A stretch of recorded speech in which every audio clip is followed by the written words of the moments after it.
He might not be from Krypton, but he's heads above the rest. His knowledge can't be questioned. You can put it to the test. So if you want to hear the truth and have nowhere else to go, I'll give you the solution. Just tune into his show and just kneel before Zod. Kneel before Zod. Kneel before Zod. Kneel before Zod.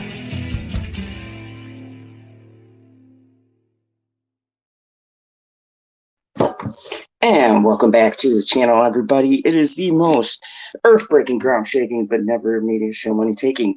The man, the myth, the legend, the most electrifying YouTuber in all of villainy, Mr. Zod. How's everybody doing today? And today, folks, today is a big day for me because I am going to do a solo stream, which I don't often do. I like to normally go on with people, but today I was going to do a video. And what up, Sam? What up, John? Good to see you here. Normally, when I do a stream, I'm on with Mr. Pop Culture PB or somebody else, but I was on the other day, and I was thinking about it. I said, do I want to do a video for a couple of these topics? And I was like, no, you know what? I'm going to do a live stream, especially about one topic in particular, because I've been going over this thing with cancel culture, and I decided to do a Zod cancel stream. Mainly, I decided to do this because I was looking at everything being canceled today, and he said, probably talking about this, they're going to cancel me after the stream. Because why not? That's what we do, right? That's what we do today. We just cancel people and cancel things. And I started looking into it, and I said, is there a history? Is there things behind this whole cancel culture? Are we looking at this wrong? Does cancel culture have an illustrious history that I am missing? And you know what? It's crazy. Cancel culture has been around forever. And I do mean literally forever. As I started looking into this, as I started digging into this, cancel culture is not a new thing, folks. As a matter of fact, it might be one of the oldest things that has been out in existence, which is scary, but it's true. I mean, we're talking about settler days old. People have been canceling people. Just think about that. Farmer had a problem with you back in the day. You cancel your ass.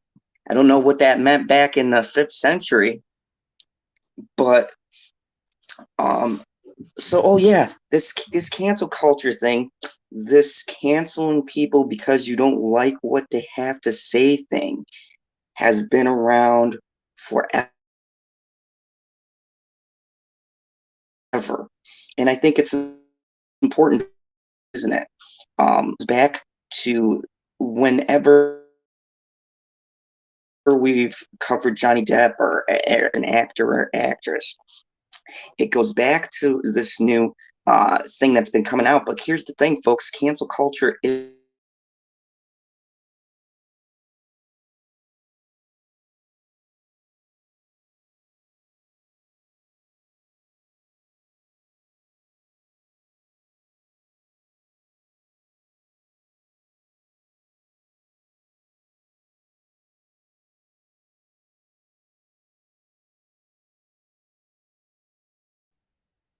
And what up, Lily Potter? What up? Good to see you. How's everybody doing?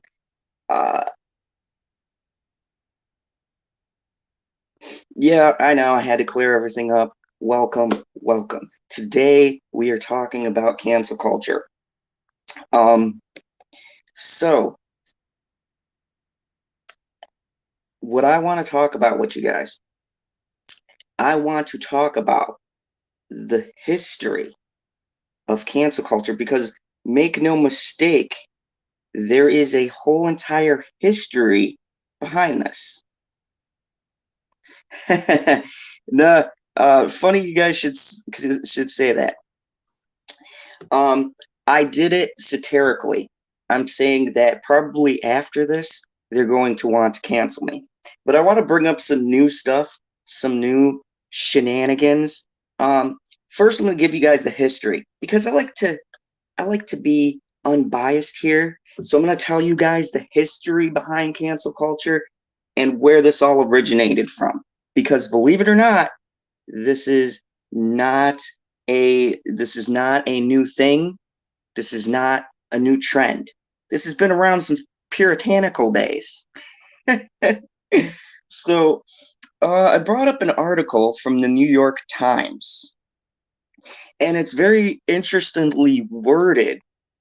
I know, Lily Potter. They probably will. I wouldn't be surprised. So, the long and tortured history of cancel culture. So, I read this and it was quite interesting. I don't really like the Times, but once in a good while, they do have an interesting article. So, according to the Times, the long and tortured history of culture is derivative. This is important. Is derivative for the public shaming that are for to those who are deemed as moral transgressors. It has been around for ages. As a practice today, though, it is custom, a racial form of uh, radical citizen justice, merely a handmaiden to the capitalism. So, let me translate. In short, cancel culture. Oh, don't worry, Tiffany, you're just in time. Cancel culture has been around for years, but today, in this age, it is practiced as a custom of a radical form of citizen justice. That's an interesting choice of wording, right? They are calling cancel culture or the idea of cancel culture a radical form of citizen justice. It's really interesting they would use that because when dealing with these people that I've dealt with cancel culture and history around it, they use radical form of justice. Yes, DE man. Yes, it is supposed to be. Uh, there is. Yeah, you're right. In other words, there is no innocent until proven guilty. Yes, exactly. The concept to people who prescribe to just canceling people, to just going on and creating Twitter mobs, right? It isn't innocent till proven guilty. It's guilty until proven innocent, at least on the social media. Citizen justice, yes, I do. Yes, that's what the article says. It's a form of citizen justice. So basically, in the technological age, it's a bunch of people getting together and creating a mob to get rid of something, right? Or someone. That is cancel culture. And we saw this in action. It's it's not just one person or two people, right? Depp fell victim to this, or they tried to throw him into this, but that didn't work.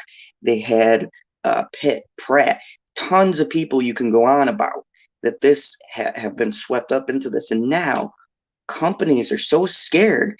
They think because these Twitter people can amass so many people that this is an actual thing, that this is what actually dictates the market.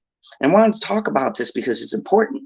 It's important because it leads into what's going on now. It leads into what's going on with the school systems, what's going on with the entertainment industry. I mean, it's all relative. It's people listening to social media because they perceive it to be the new power. That's basically it. It's a online virtual lynch mob. I know they're going to get racy today. Okay, I'm going to get racy. I'm going to get real. And I might get canceled because that's the irony of the stream that I put up today. Get it? Right? Cancel culture. Talking about it, you get canceled because people's feelings get hurt. That's what this is about. It's about people's feelings. They don't like something. They don't like something being brought up. They don't want to talk about something, so they cancel it. They get rid of it. And this is a dangerous precedent because this has been targeting everyday people.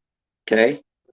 So let's continue. In the early 21st century, a decade into the experiment of the public internet, which was introduced in 91. God, the good old days of Facebook was relevant in MySpace and all that. And Twitter, not yet glimmers of data on the horizon. A new phrase slipped into the Chinese slang, literally translated. I'm not going to attempt to say that. Human flesh search. The word was meant to be whimsical, suggesting the human-powered equivalent of what were fairly novel computer search engines. And though the English nuance is lost and no zombie effect intended, one thing I hate about the Times, they get all philosophical. But we'll continue. Anyways, so they are talking about during the 21st century, there were online several things, horrific things that were on the internet, right? You had at this time when the 90s came out, right, and things had started to get on the internet, there was a subsection that started forming in the internet. And what it was you had certain images and things that were being uploaded, okay, and people were getting upset about it. So there were groups that were created to combat this subsection of the internet, right? And one might say the more perverse end of the internet. And look, I understand that as a concerned parent myself. And this has been the battle, hasn't it? Between what is acceptable and what isn't. And the internet at times doesn't really have that monitor. That's why so many people come onto the internet, right? So let me see who I got here. Yes, Star Trek. I love Star Trek. So these lynch mobs, they were in the 19th century, and back in the day, they would be people at the square, right? People at the square. If a rumor started, something happened, the town square would come together. They'd rally together. They'd throw rocks, stones, whatever. But the internet came out, and the internet was different. It had free range. There was nobody monitoring it. So in the 90s, there was a big discussion, and I knew because I grew up in that age, where too many things were getting out and people were finding out stuff too fast, right? So there were parents, senators, governors, state officials that started getting pissy about this. Like, our kids and society is being destroyed by the interweb. That was always a discussion back in my day. And so there was a group, you could say, like of watchdogs that were formed to police and monitor and patrol the more seedier end of the internet. Now, do I necessarily disagree with this? Yes and no. Seeing where we've gotten to now, in hindsight, yes, I do. But back in the day, a monitor on things that were coming through with no filter, yes, I guess a monitor would be needed, right? You had now pornography out there for everyone. You had images of violence, all sorts of stuff that the internet provided to people with no way of containing it. So is that kind of information warranted? I think that it's not. There's certain things that you shouldn't necessarily say, just like if you were out. Let me put it this way. If you were out in the work world, right? Would you say all these things at a job? No, right? So there's the good and the bad, right? The double-edged sword. The internet was running through at that time rampant with no checks. But here's where we get into the problem. So, um, so there was this, it all started with the word human flesh and what it brought up, right? And people went crazy because all sorts of things popped up on this new internet with no filter, just tons of stuff, right? And this is where people realized how powerful the internet was, what it is they created. Uh, so now we're getting to cancel culture, and we're getting to the new age, what cancel culture means, because I'm not going to read this whole damn article because it's long. Yes, Big Daddy. You say, Mr. Zod, will we talk about porn at work? Only if I wanted to be fired. Exactly. What up, Nikki? And that's the thing. See, for people, there was no control, right? And now you have an inverse. There's too much control. But yes, at the time, there was no control. So you had kids finding out all of this stuff and parents going, how the hell are my kids finding out all this stuff? Which, to be fair, is a fair question, right? So here we go. Now, cancel culture. So much has been written about cancel culture in the past year. Just think about it. Cancel culture has been a thing. I've been covering this for like 4 years, but in the past year is now when the media decides to cover it because people are disappearing and they find it fascinating. The Times says so much has been written about cancel culture in the past year that the weariness just sets in just reading the words, what it is, what to call it, and whether it even exists at all is the dispute. What a bunch of idiots. It does exist, or you wouldn't be writing about it. See, this is my problem with the media. They applied this to both online and offline range of vigilante justice, to hostile debates, to stalking, and intimidation, and harassment. Isn't that interesting? Listen to the words that they use for cancel culture. Okay, I'm not writing this. This is from the Times. And it shocks me that the Times would cover this. But when I found this article, and it was written recently, I had to read it. Cancel culture has to be an issue because the Times is covering it. And look at the words that they use. Okay, I'm just going to go over this one more time. They say cancel culture is symbolic, ranging from vigilante justice to hostile debate to stalking to intimidation and harassment. Have you ever gotten to an argument with these people? It's every one of those things. It's stalking, it's intimidation, it's harassment, right? Right? And it's vigilante justice. That's what it is. Calling for people to be fired, pushing for a company to notice you so you get them fired. Yeah, I would say that is intimidation, stalking, vigilanteism, that kind of a thing, right? And make no mistake, there's a difference between canceling someone and like starting a hashtag or creating a movement, right? There's a difference between a movement and cancellation, because a movement is change through what? Showing positivity, evidence, facts, research, communities coming together. But cancel culture, what you have is different. It's quite different beast. It's a mob of people coming together, not using their words, not talking, and creating hostility, right? So Anne Brown says, in other words, you don't want to follow their narrative like the sheep you are. The problem, exactly. So Lily Potter says, okay, a debate is a debate. Don't agree with that one. I mean, Lily, I can understand. A lot of debates, I've had. And when they say hostile debates, they're not talking about you and me have a friendly debate like right now, right? Or we talk over a situation. They're talking about these people who, when you go to debate with them, it's not really a debate. And I know because I've had this happen to me. You get to talking about something, right?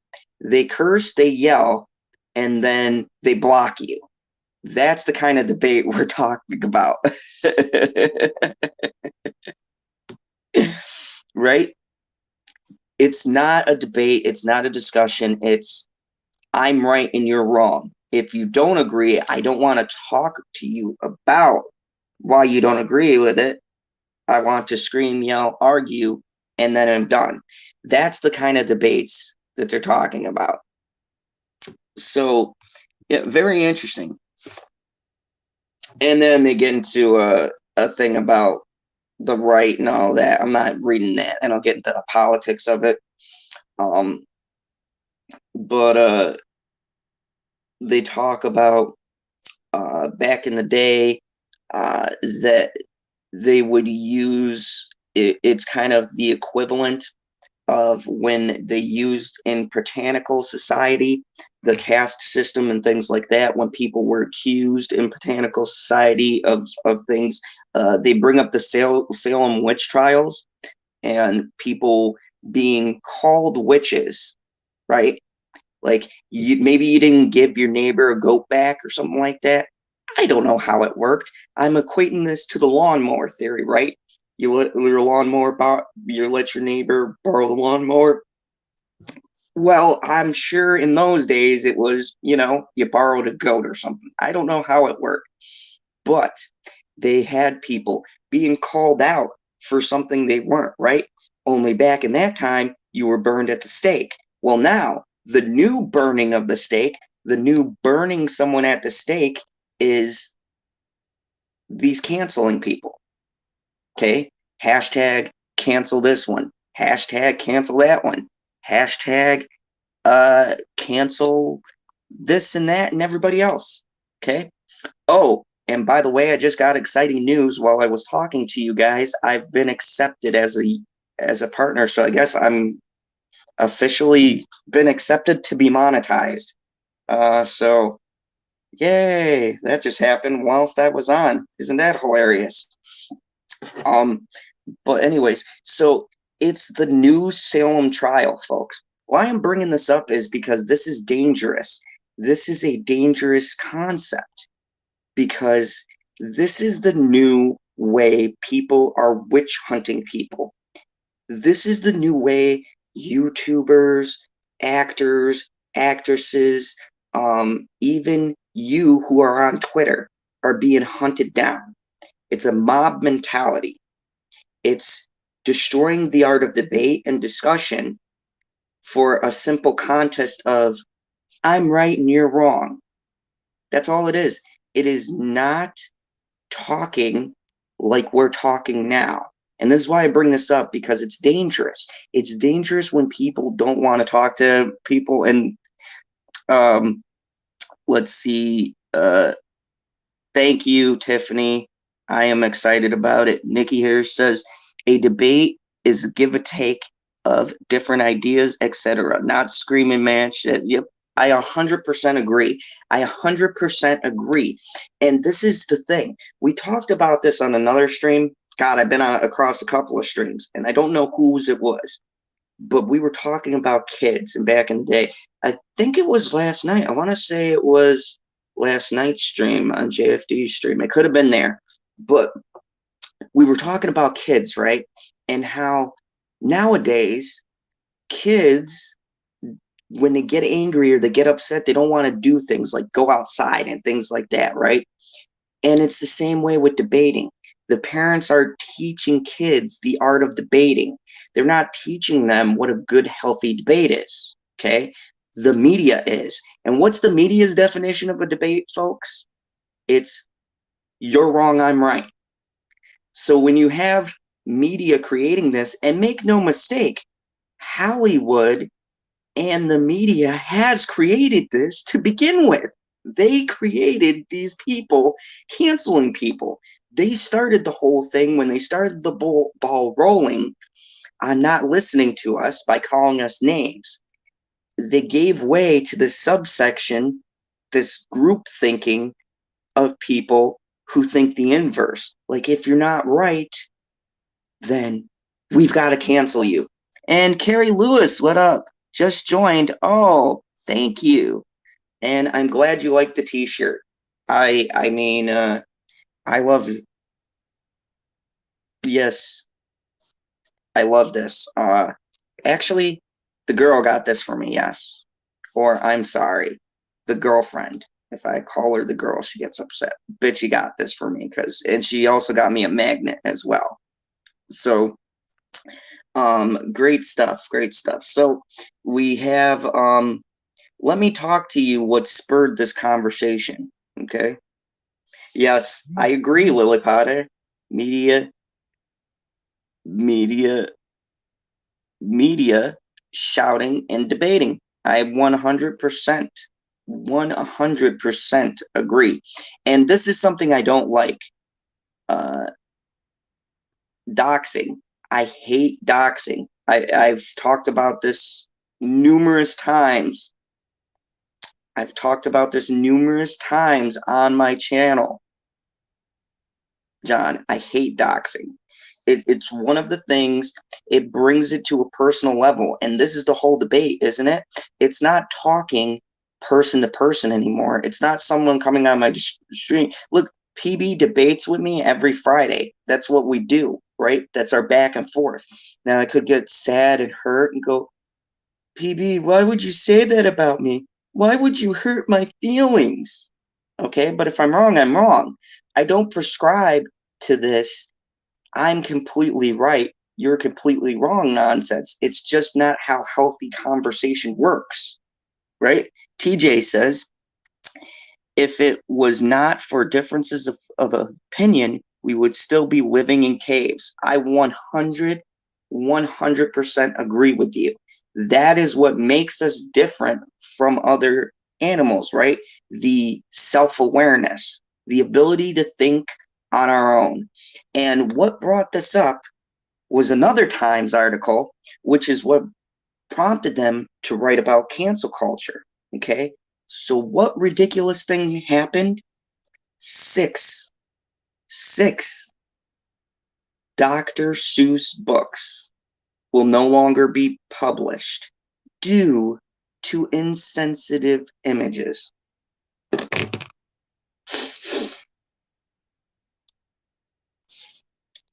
Dr. Seuss books. 6 Dr. Seuss books are canceled because of insensitive images. I don't know what to say about this. I came across this, and I gotta be honest with you folks. If you've ever read Dr. Seuss, they are imaginary creatures from the mind of Dr. Seuss. I want to know what's so egregious about a Dr. Seuss book. 6 of them. And of course, that wonderful person, Babbling Joe, as I like to call him, Joe Biden himself. And I'm not going to get political here. I'm bringing him up because it's relative. Because this moron gave cancel culture a relative leg to stand on. Joe Biden took Dr. Seuss off of the book day. Internationally, worldwide. So these idiots canceled Dr. Seuss, right? The company kneeled before the mass, and then, just think about this, our president co-signed it by referencing it during a book thingy, during a book little tour thing, that he was getting rid of it to do his part. So you see what's happening here? The company capitulated to these idiots. The president co-signed it, giving them a bigger platform. And now the ball keeps rolling. This is dangerous.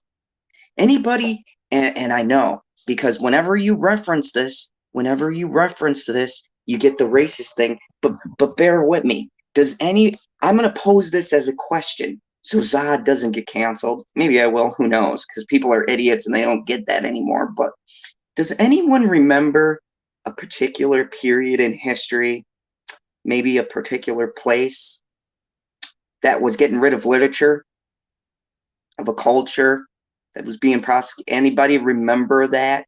I don't know. Anybody who's a history buff that remembers another place in history that got rid of books, freedom of speech, created lynch mobs? Anybody remember this kind of thing in another place? Maybe there's initials W2. Don't know. I'm just saying. Thank you. I was waiting for someone to put that into the chat, because God forbid you come out and say it. You come out and say even the history of something that this reminds you of. Then you have morons who don't get metaphor anymore, and they'd be like, oh my God, did Zod just reference a point of history when they actually got rid of books and literature, falsely accused people, and they disappeared? You mean this actually happened? But it's too scary. We can't bring it up, because if we pretend it didn't happen, it never happened. That's the culture we're living in. But yeah, 6 Dr. Seuss books. Let's read the 6 Dr. Seuss books that were gotten rid of. So, 6 Dr. Seuss books, including, and to think that I saw it on Mulberry Street, If I Ran the Zoo, will stop being published due to racist and insensitive imagery, the business that preserves and protects the author's legacy said this Tuesday. These books portrayed people in ways that are harmful and wrong. Dr. Seuss's enterprise, now the late Dr. Seuss is rolling over in his grave, told the Associated Press in a statement that coincided with late author's and illustrator's birthday. On his birthday, just think about this. On his birthday, they canceled 6 of his books, some big books. Okay, so imagine it's your birthday. You made a great work of art. It's been a couple of years. People have celebrated your great work of art, and then come around like a year later on your birthday again, you're really excited because people love your art so much, they're celebrating it, and they give you a phone call. You get a phone call and they say, you know, on second thought, we can't celebrate what we've been celebrating for years. Your art now is considered racist. It's considered insensitive. There's images that hurt people's feelings in it. So now we're sorry, but we're going to cancel you. By the way, happy birthday. This is so fucking disgusting, folks. This is so disgusting. This is so enraging. I said, was I going to do a video about this? And I said, no, F it. I'm going to do a whole entire stream on this subject, because the fact that you cancel 7 books on the man's birthday, you disgusting, hypocritical pieces of shit. Really, you have the audacity on a great author's birthday without our say. The parents or the people who are reading this, no, you get a small majority of Twitter idiots and decide to cancel 7 books and get rid of them out of print. Thank God I got my copy.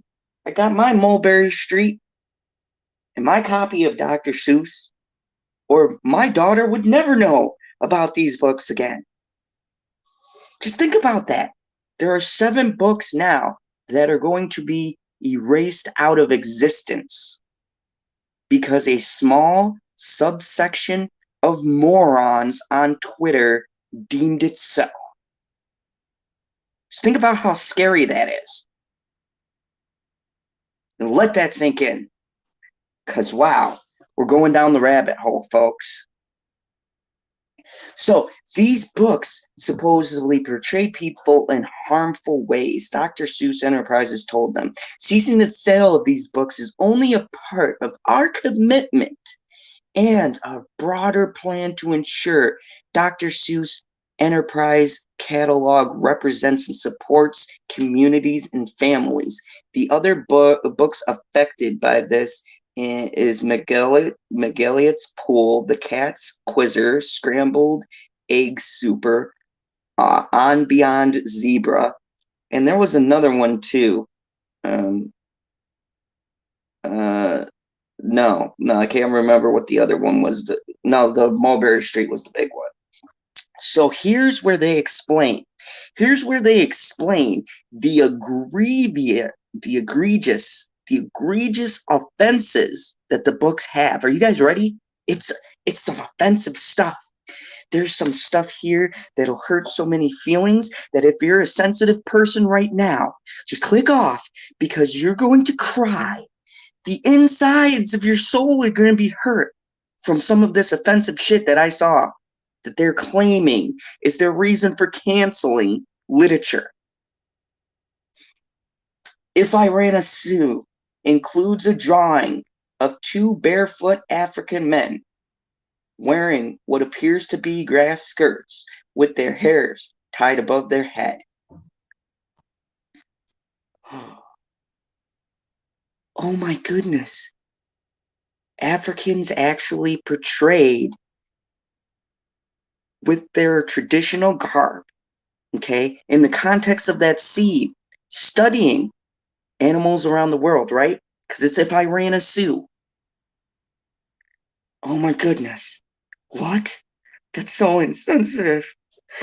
Oh God, they've been doing this for years. I'm a monster. I let my daughter read this book. Oh God, this is horrifying. This is horrifying, folks.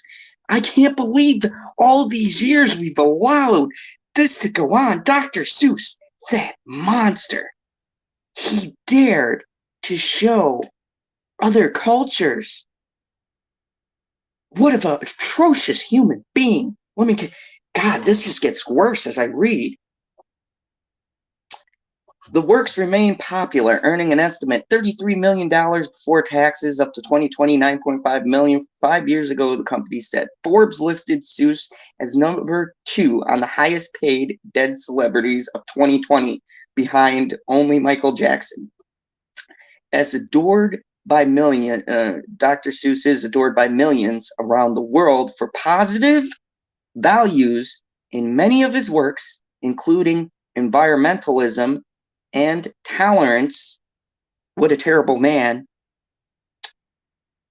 Those positive include there has been increasing criticism in recent years, or a couple of years, over the way Black people, Asians, and others are drawn in some of his beloved books.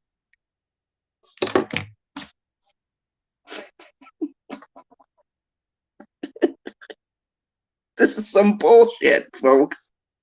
This is some absolute... I'm speechless. The fact that someone co-signed this and made this a national thing, this is the most fucking ridiculous thing I have ever heard in 36 years of my life on this earth. So it's like, let me read some comments, because when I read, I'm sorry, I can't always see the screen. Big Daddy O John says, Mr. Zod, crazy people that are getting canceled just for talking about that word. It happened. Gina is nothing wrong. Instead, shaming. Yep, I'm going to talk about that. Deanne says, LOL, Zod, until people come together to cancel culture. I feel like that's an oxymoron somewhere. It will continue to grow in waves we probably can't even imagine. Yes. What happens to Dr. Seuss? Thank you, Carrie Lewis. That is an excellent point. Dr. Seuss movies. Isn't that interesting? Does that mean, because a lot of the movies got an animation, does that mean we're going to take, because we're going to be fair across the board, right? We're going to get rid of the books and the media as well? Because if you're canceling his books, you got to go and get rid of those horrible cartoons and those horrible movies that are teaching diversity and values, environmentalism, God forbid, because I'd rather honestly listen to Dr. Seuss talk about environmentalistic views than a politician. I'll tell you that much. At least Dr. Seuss made it fun. Humanity First says, you're right. It is cancel culture that we have always had. Exactly. It's always been here. It's just these idiots are louder. We gave these idiots a platform. Okay, but let's continue, because it gets worse. It gets worse because our great president co-signed this. Look, I'm not going to talk politics. Whatever people believe, they believe, whatever. Where I lean isn't exactly the most popular perspective, but what I don't agree with from any politician is co-signing with these idiots. Once you give these idiots a credible voice, that is dangerous. This is taking it to a new level, because we're not talking about canceling one of my favorite shows or an actor or actress. We're talking about literature now. This is dangerous. This is erasing books. And I'm going to get into the school system in a second, but you're talking about erasing history. That is where you cross into a dangerous field. A dangerous way of thinking. When you give people the power and the reins to erase people's legacy, that's not good. That is not good. It's and the fact that you can't talk about it on this platform because you might have someone over at the YouTube orbs going, "Oh my goodness, we just made Zod a partner, but he's talking about Nazis. Oh my goodness, he's talking about racism and he's white. So we better cancel him right away." And fun fact, I'm not white. I'm Irish and Puerto Rican. So if you guys cancel me, you guys are hating on my culture. Just keep that in mind. If I get canceled or some idiot coming in my comments telling me about how I'm racist in all of this, just remember, I am Irish and Puerto Rican, and you're racist for making my race feel inferior. I can play that card too. Jesus Christ. So let's continue. The National Education Association, which was founded and which founded the Read Across America Day back in 1998, deliberately aligned with Giesel's Burr, or I don't know who that is, birthday for several years, de-emphasized Seuss and encouraged more diverse reading list for children. So here's where the politics come out. This group that started a Read Across America Day, think Read Across America Day, someone who was pushing diversity on that team, sniped Mr. Seuss, sniped him out. That's what this really comes down to, folks. This isn't about the betterment of children, okay, or anything like that. It's about there's shitty books out there that nobody wants to read, and they wanted to get rid of Dr. Seuss because he's been #2 forever for a reason, and instead push these crappy books that no one cares about because they're more progressive and have an agenda than Dr. Seuss did. Just think about that. The book world is not even safe from these idiots.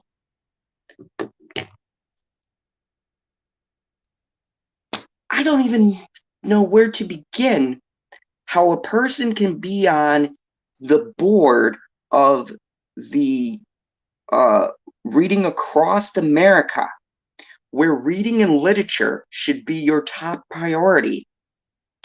And they choose to go after a great author who can't defend himself because he's dead and get rid of his literature. This is the diversity you want to push. Just let that sink in, folks.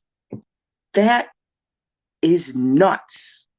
That is absolutely, positively crazy, ridiculous, foolish buffoonery, a friend of mine would say. And how you doing, Pop Culture PB? Good to see you in the chat. Good to see you. It's absolutely, positively crazy. And our president co-signed on this. But I'll get to that part. So this guy who's a libertarian from Cambridge, because Cambridge knows everything. Every time I hear a fucking ridiculous study, it comes from these asinine idiots over at Cambridge or Harvard or some research facility I've never heard of, who's getting funding for God knows what reason, just to waste taxpayers' money and our time and effort to destroy more stuff we get. Like, that's just me. Because, again, it's Cambridge coming out with a ridiculous, nonsensical study. I should go over there and start a funding for assholery. I don't know. It could be big. Okay? So, 2017, a Cambridge study said that a mass group of people, some mass group of people, we don't know who they are. We'll say Group B, were outraged. They were absolutely outraged. Okay? They were gifted 10 Dr. Seuss books, and that they noticed they were steeped, wait for it, in racist propaganda,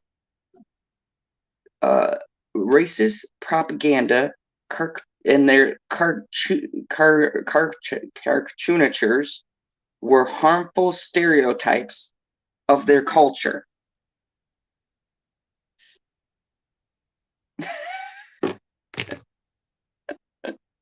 Dr.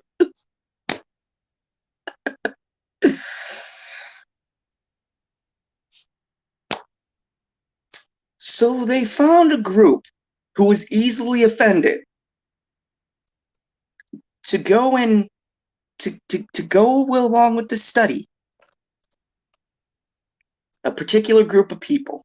And they said, hey, Group A, let me show you some stuff. And they were like, oh, goodness, we're going to show you some stuff from a white guy, okay? His name's Dr. Seuss, all right? Look at this. What do you think? They probably took half a photo or something, didn't give any context, and you had a bunch of people going, oh, yeah, it's great. Oh, Carrie Lewis, don't worry, Mr. Potato Head is uncanceled. I'm going to get to that next. But yeah, this is ridiculous. This is absolute nonsense.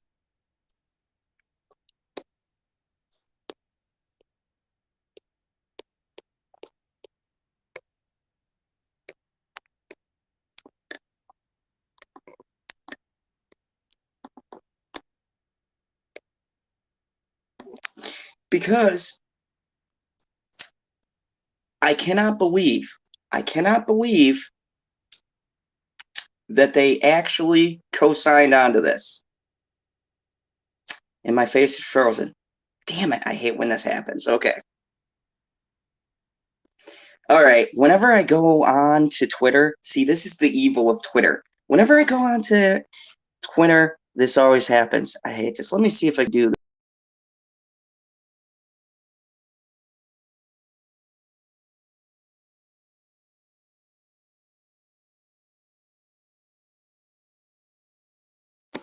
Haha, I beat the system.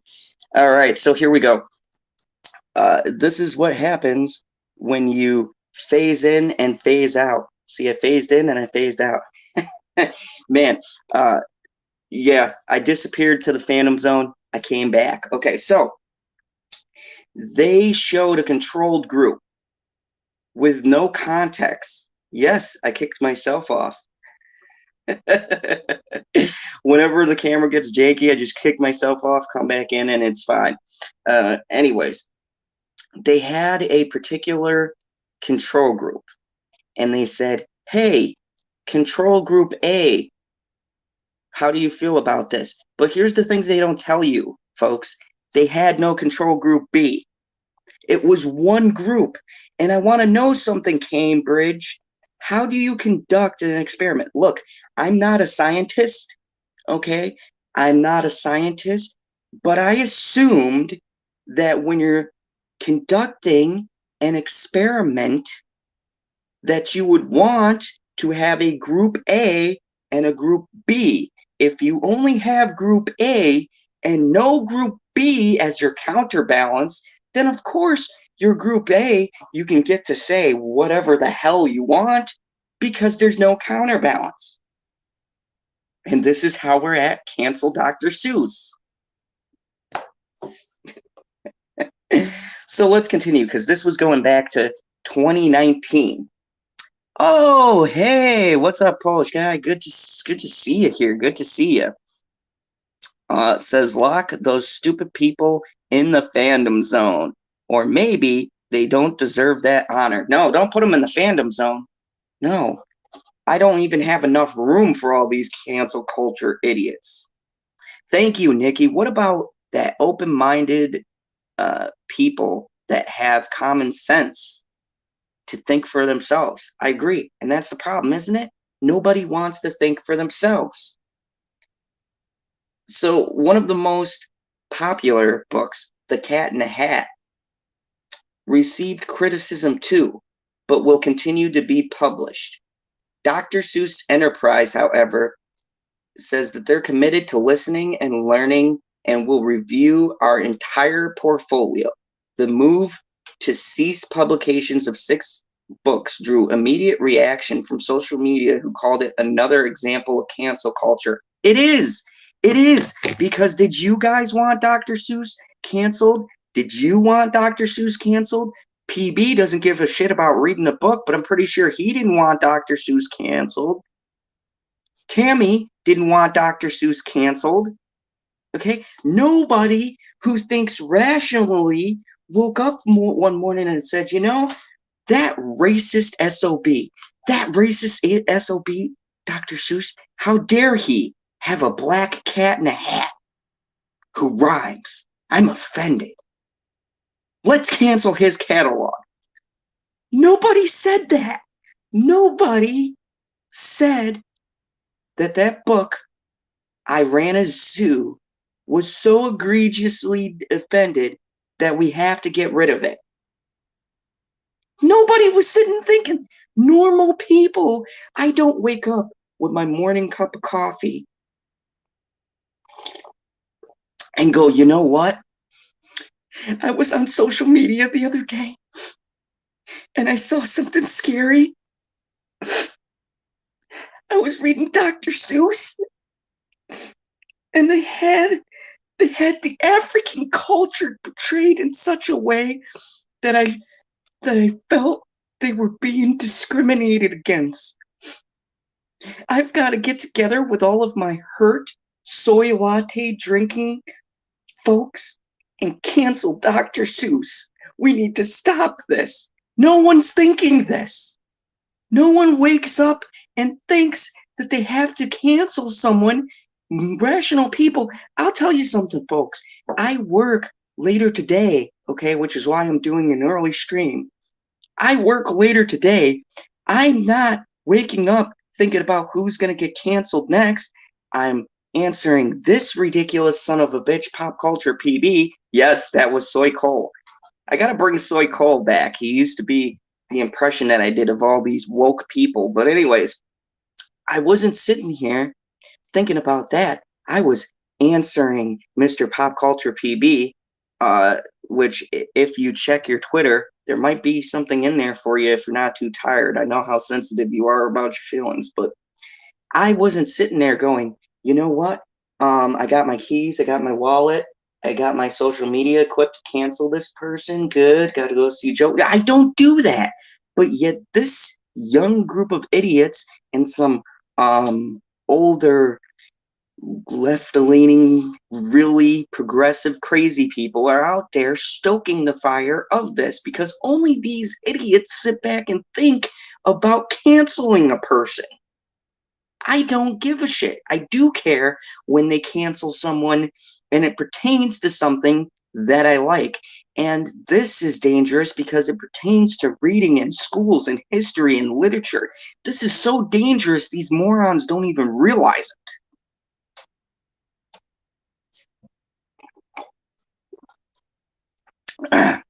I agree. Where will this end? Will it ever end? Lily Potter says someone went after a book that I've read. It's called Holding Up the Universe, and it got fat phobic when the book was about fat. that's very interesting. That's very, and this is the thing too that I noticed. These people prove the point of whatever they're going after.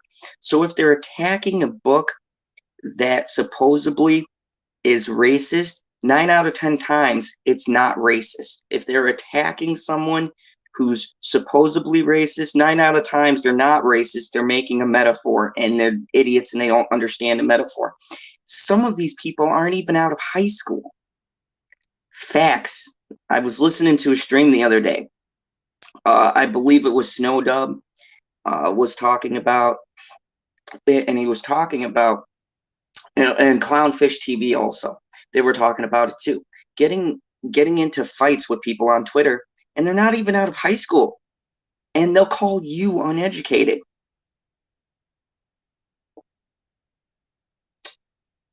I don't even know where to begin. The oxymoron, idiocy, lunacy of this whole thing. Yeah, they want to cancel the ice cream song. I know, I heard that one too. I mean, these people just, I swear, they just look outside and they're like, oh my goodness, the sky is too blue. Hashtag cancel blue skies. So these books we share with our kids matter. The books shaped their world and their worldview. Okay. Jeez, I have to look at this. Jeez, my goodness. Okay. Thank you. So these books relate to people, places, and ideas around them. With grown-ups, we have to examine the worldview we create for our children, including carefully re-examining our favorites, says Rebecca Fitzsimons. That name is suspicious.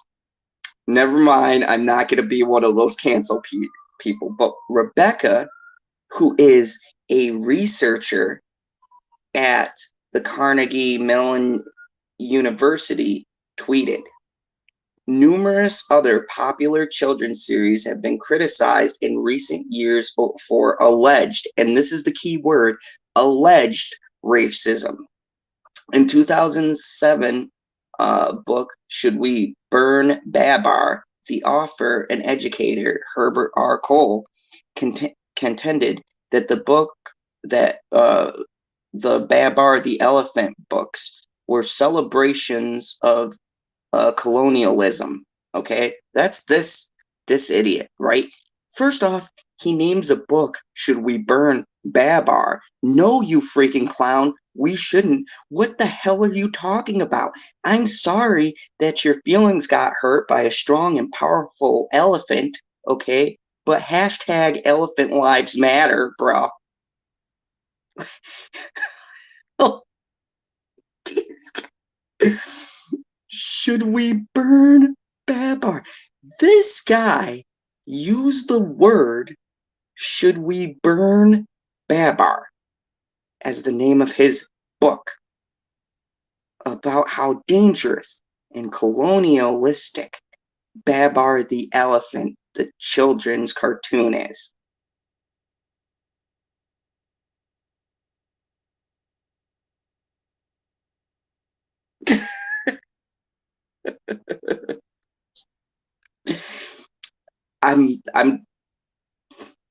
I get angry. I'm just gonna end. Numerous other people. popular children's series have been criticized in recent years for alleged racism. One of the books, Babar's Travels, was removed from shelves of a British library in 2012 because its alleged stereotypes of Africans. Critics also have faulted Curious George. And you leave Curious George alone, okay? Don't you ever take Curious George and the man in the yellow suit off of the shelves, or I swear there will be a reckoning. Zod will destroy your Earth. No.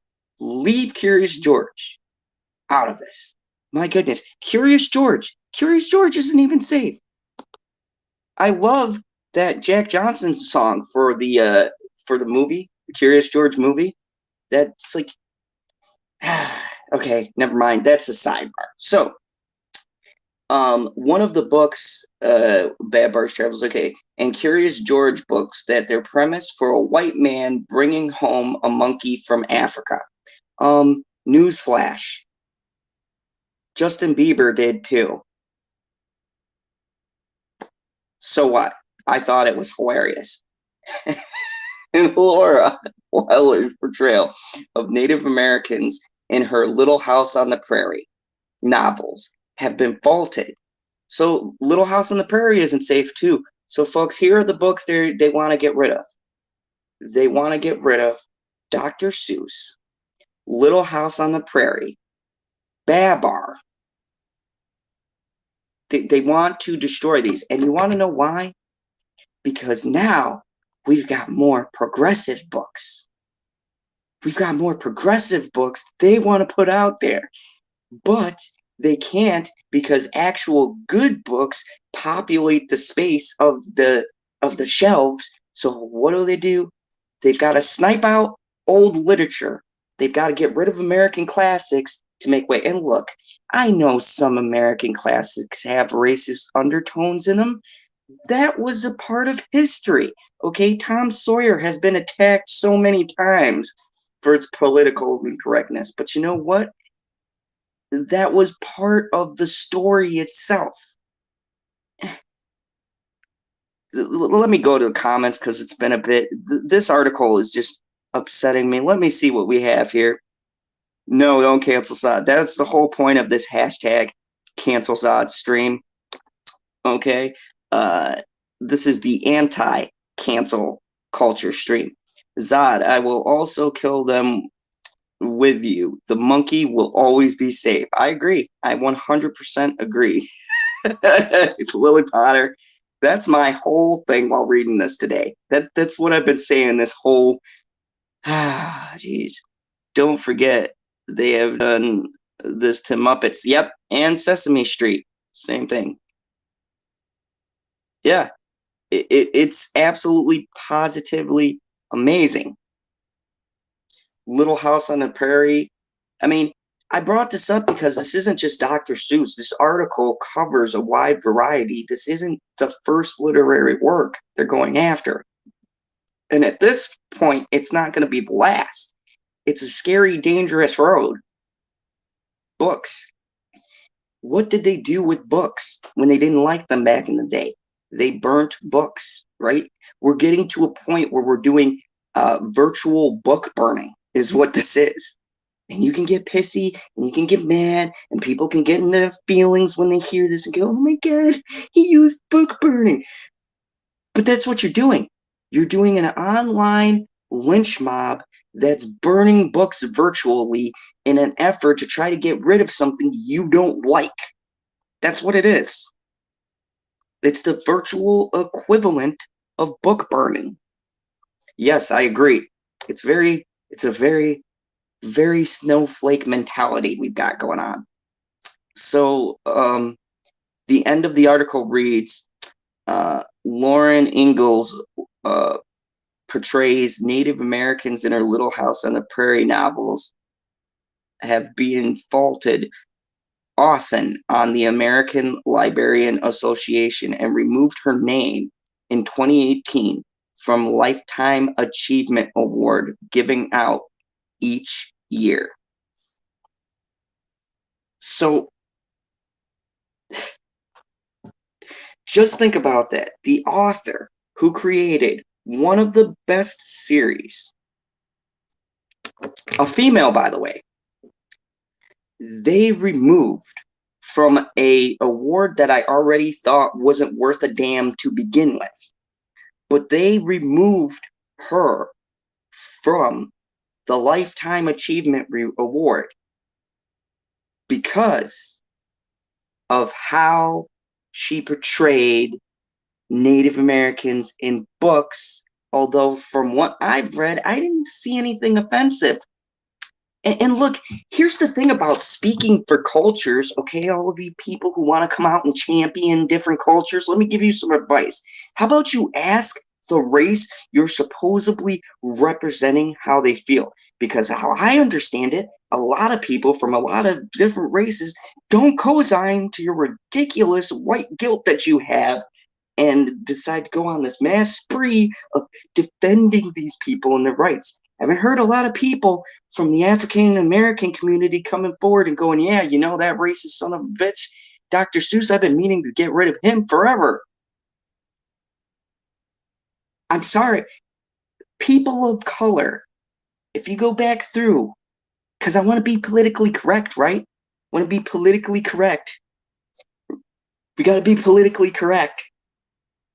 Anybody who is black in the audience, who might watch this and be black, anybody who enjoys my content that's black, please, if you're here now, tell me, do you want people speaking up for you? Do you feel like you're being represented by this group of people, by the individuals at Cambridge, at Harvard, at all of these other places doing these I'm fairly sure, I'm not 100%, but I'm fairly sure that this is a fictitious group of people. Do they represent your interest? Are you feeling thoroughly vindicated that Dr. Seuss has now been gotten rid of in history? 6 books are gone. Are you happy about that? Were you celebrating in the streets? Were there big parties that I missed? Because I don't remember seeing anything. As a matter of fact, I'm almost positive that most of the community doesn't even know about this great deed that's being done in their name. I'm not sure. Not sure. I'm pretty sure, though, that this good deed's going unpunished. So I want to highlight this and give these people over at Cambridge a nod for their stellar work for destroying the evil Dr. Seuss. We need to go out there and make sure we retweet this and let them know the awesome job they're doing canceling these heathens, these uncivilized people who dare write these abhorrent things. And Deanne says, I don't have white guilt. I have never been entitled. I've never gotten ahead because I was white. Neither has my husband. Good to hear. I'm still waiting for my white privilege check. Guess it's in the mail. Cherry Say says, how do they help solving racism by pretending it didn't happen? Why not just explain that it happened and back then some people sucked? I agree. I totally 100% agree with that statement, Cherry. Lily Potter says, it is J.K. Rowling's boom that was transphobic. It was written in the same time era where women were allowed to go out without a man, so logically, to gain trust, they would dress as women. Yeah, PB has a very interesting story he told about that, but we'll wait until Friday for that one. But yeah, it's ridiculous. Wendy says, my sister-in-law is of color and doesn't want this at all. Yep, I agree.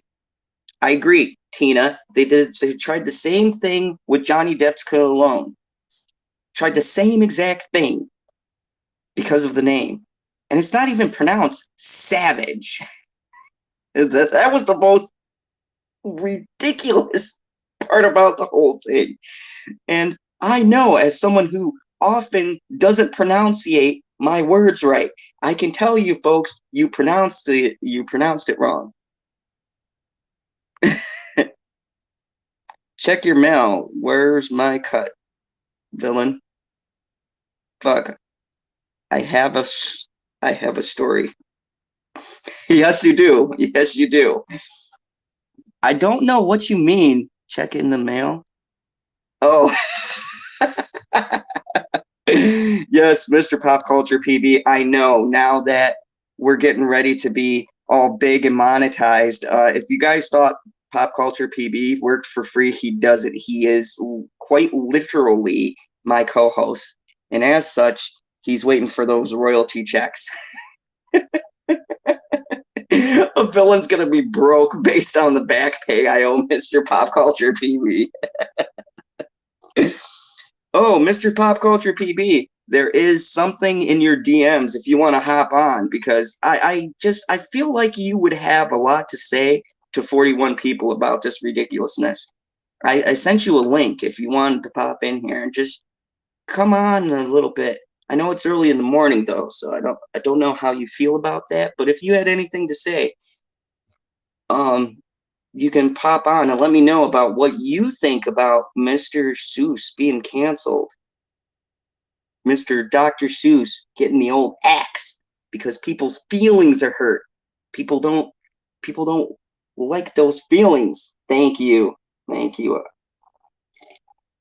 Okay, so let's get on to the next thing. Mr. Potato Head, right? Mr. Potato Head was on the chopping block.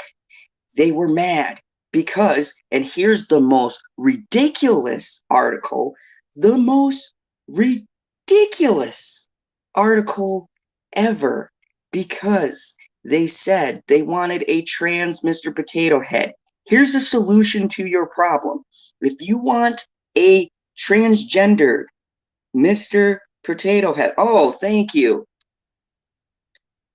You take care as well. If you want a transgendered potato head, all you have to do is get a female potato head, get a male potato head, just swap the parts. There you go. Diversity.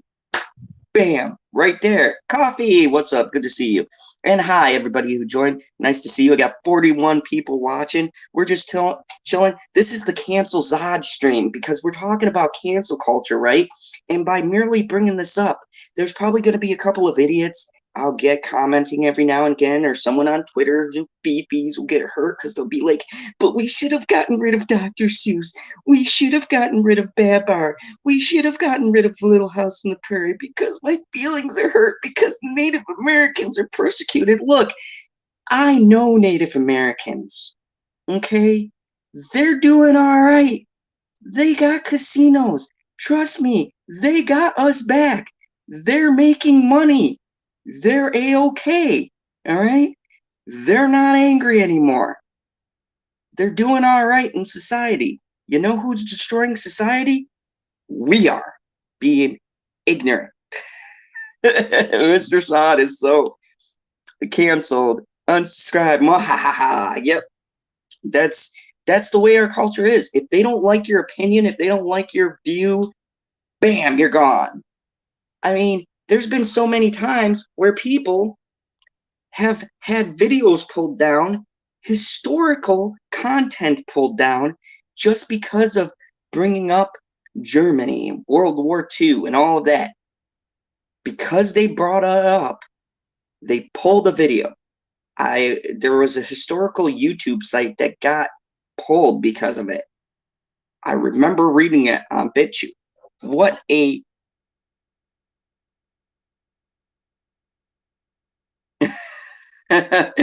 Haley, I'm not saying all people are on board with it. Look, what happened was a terrible thing. But we've acknowledged this, and this is the thing. I hardly ever see cultures that honestly should be represented being represented, and the people who are represented don't want to be represented by these clowns. Using cancel culture in any way for anything is dangerous because these people don't stop, which is one thing. They just keep on going and going and going and going and going. pretty soon you're not going to be able to chew gum without having it canceled.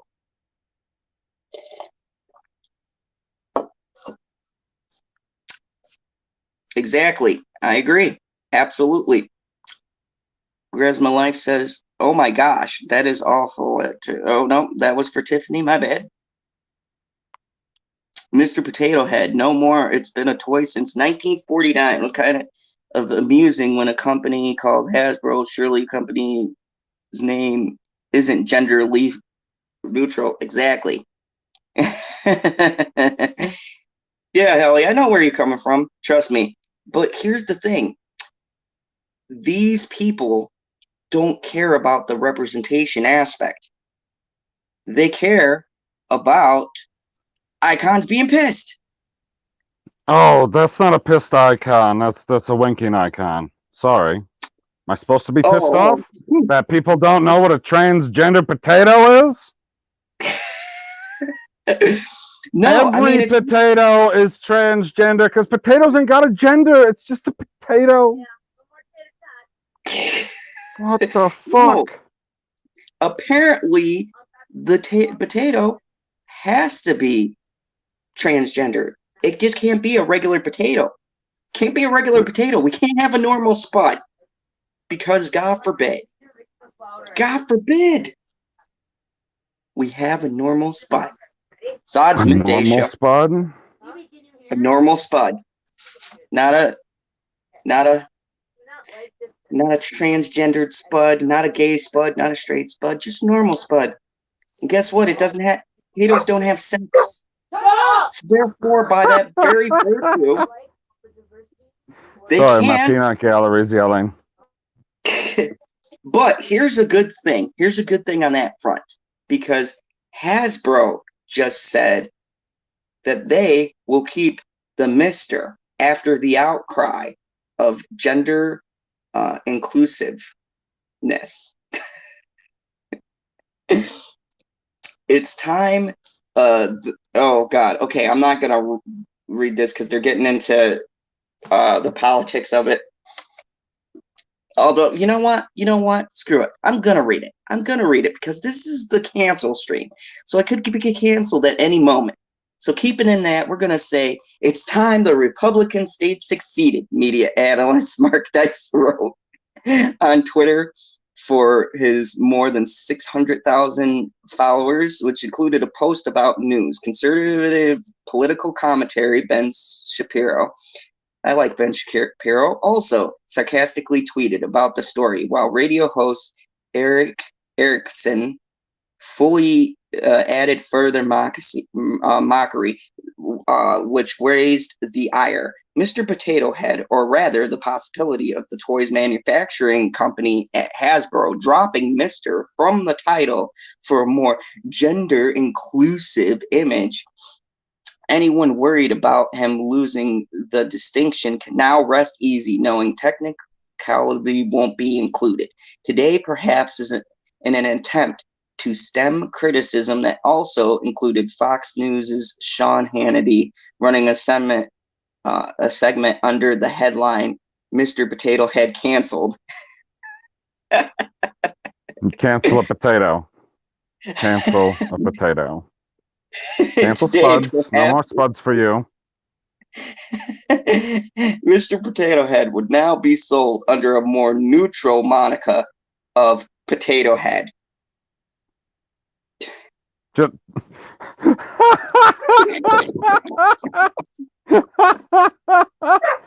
Do they not? I thought they sold Mrs. Potato Head. They didn't sell a Mrs. Potato Head or a Ms. Potato Head. I thought that was a thing. They got Ms. Pac-Man, and that's from the fucking 80s.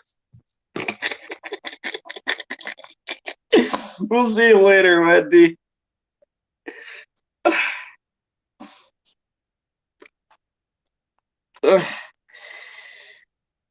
Anyways. I thought you were going to continue reading. Stop leaving live air, guy. It's not like we have elevator music going. I didn't. It's so ridiculous, PB. I mean, okay, anyways. In a tweet today, Hasbro, my brain almost melted thinking about this. In a tweet today, Hasbro put hold that top. You go, Hasbro. Not only did they said no, but they were clever about it. Your Sure main they spud. were. Hold that top. Your main spud, Mr. Potato Head, isn't going anywhere. While it was announced today that Potato Head brand name and logo are dropping, the Mr. I am proud confirmed that Mr. and Mrs. Potato Head aren't going anywhere and will remain Mr. and Mrs. Potato Head, hopefully to the end of all time. There you go, folks. Here's the picture. Yeah, Mr. and Mrs. Potato Head. They're a happily married spud couple. We saw in Toy Story. They're staying married. You know, every now and again when he gets around the Barbies, he has to remember he's a married spud. But other than that, he's a pretty stand-up guy. He's staying married. Well, both Mr. Potato Head and his spud spouse, Miss Potato Head, have prefixes attached to their names in the new picture that's not yet released.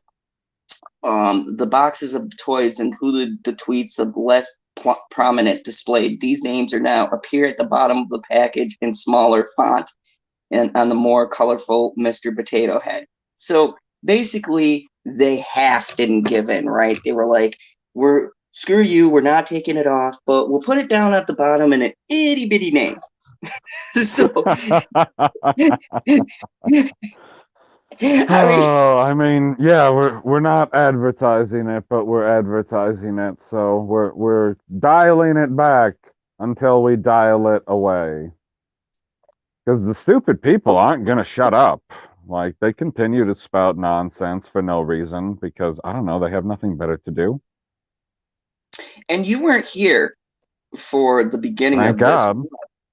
this. You were ranting for a fucking hour all by yourself, guy. I know, it's amazing, right? Sure, that's one way of putting it. No, it just agitates me because especially the Dr. Seuss thing. Now, PB, I know you're not a connoisseur of the arts, one would say. You're not. The hell's that supposed to mean? You trying to impugn my reputation here?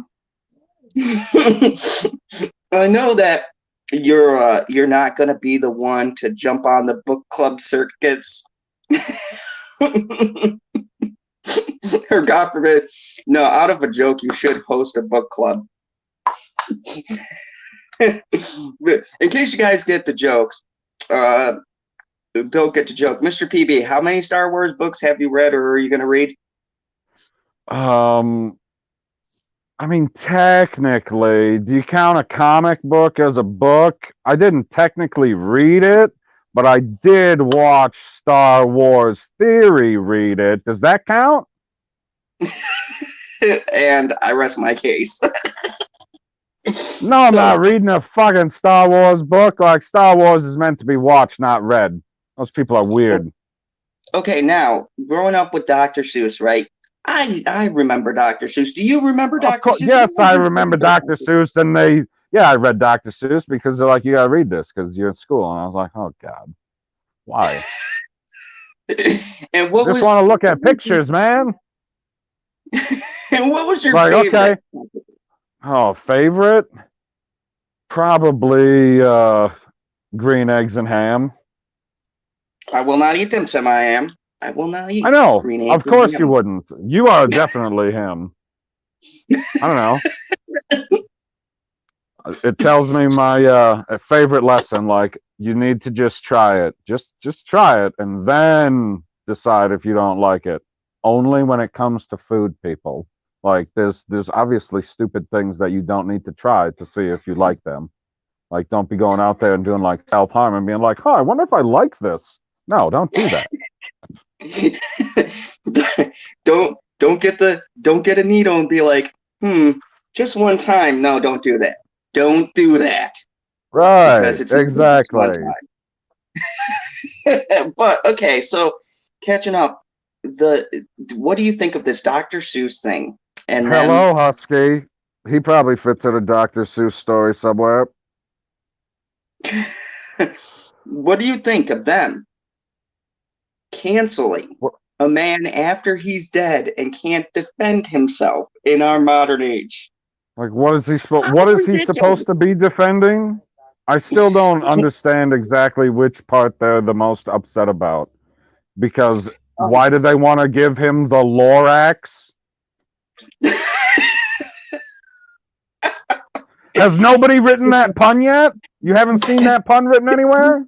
no, that was great. I don't know about you guys. I've read a couple articles on this. No.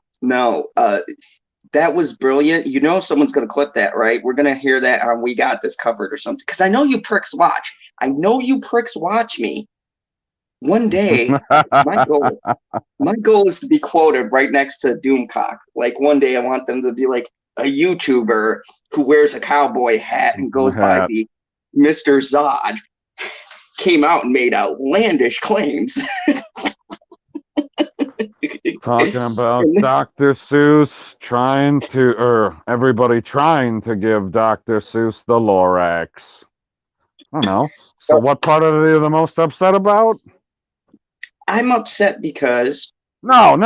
Why are they trying to cancel him? Oh, because apparently in the book, If I Ran a Suit, and I talked with, by the way, someone last night, Miss Sandy Brown, about this, right? And Sandy said the same thing. Because they showed an African American group of people in their traditional garbs in the zoo, right, around this particular animal. They said it has racist imagery. I can't make this shit up. I can't. This show runs itself because this is so ridiculous.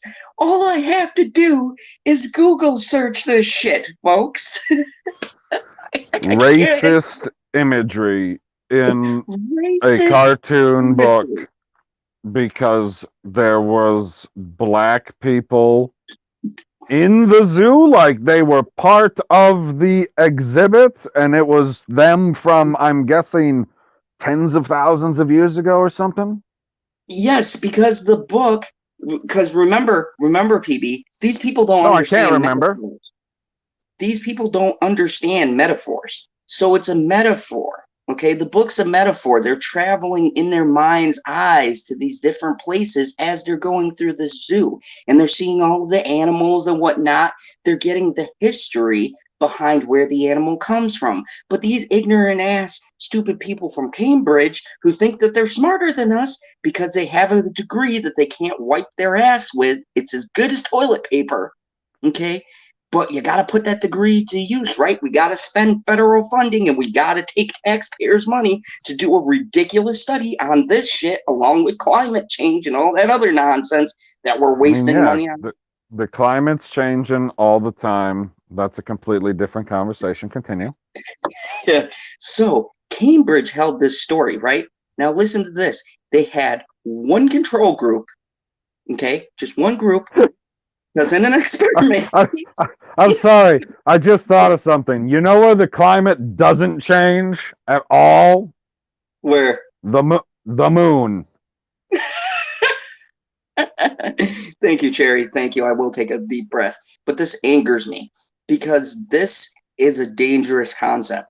We're taking it back. We are virtually burning books. That's what we're doing. This is a virtual book burning. This is a virtual witch hunt that is so ridiculous.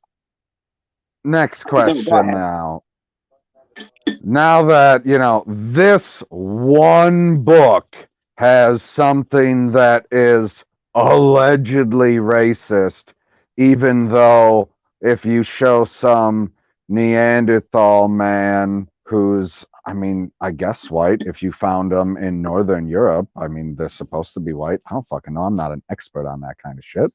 But if you showed them the same scenario, that wouldn't be racist at all because it's a fucking exhibit of history. Are they trying to get his other books Loraxed as well? There's 6 of them.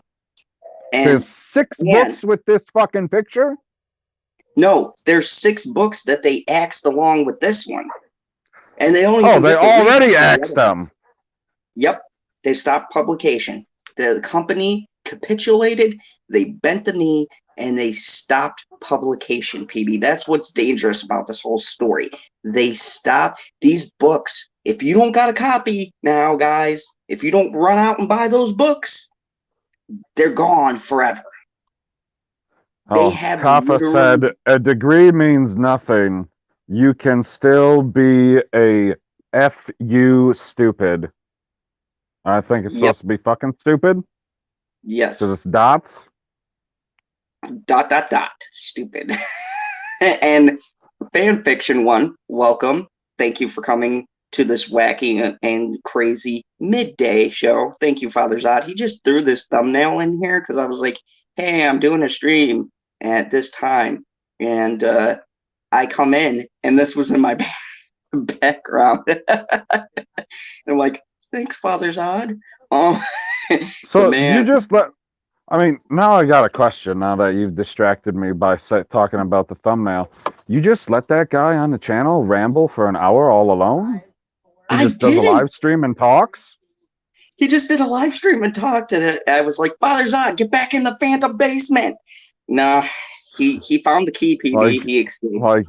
He found the key. He found the rock outside. Now he can come and go into the fandom zone whenever he wants, because I had no idea what was going on when I seen the one video that he did, and I was like, wait, it said it was a stream, and I was like, a stream for 5 minutes? What the hell is this? And it has the weirdest thumbnail I've ever seen. It's just the banner.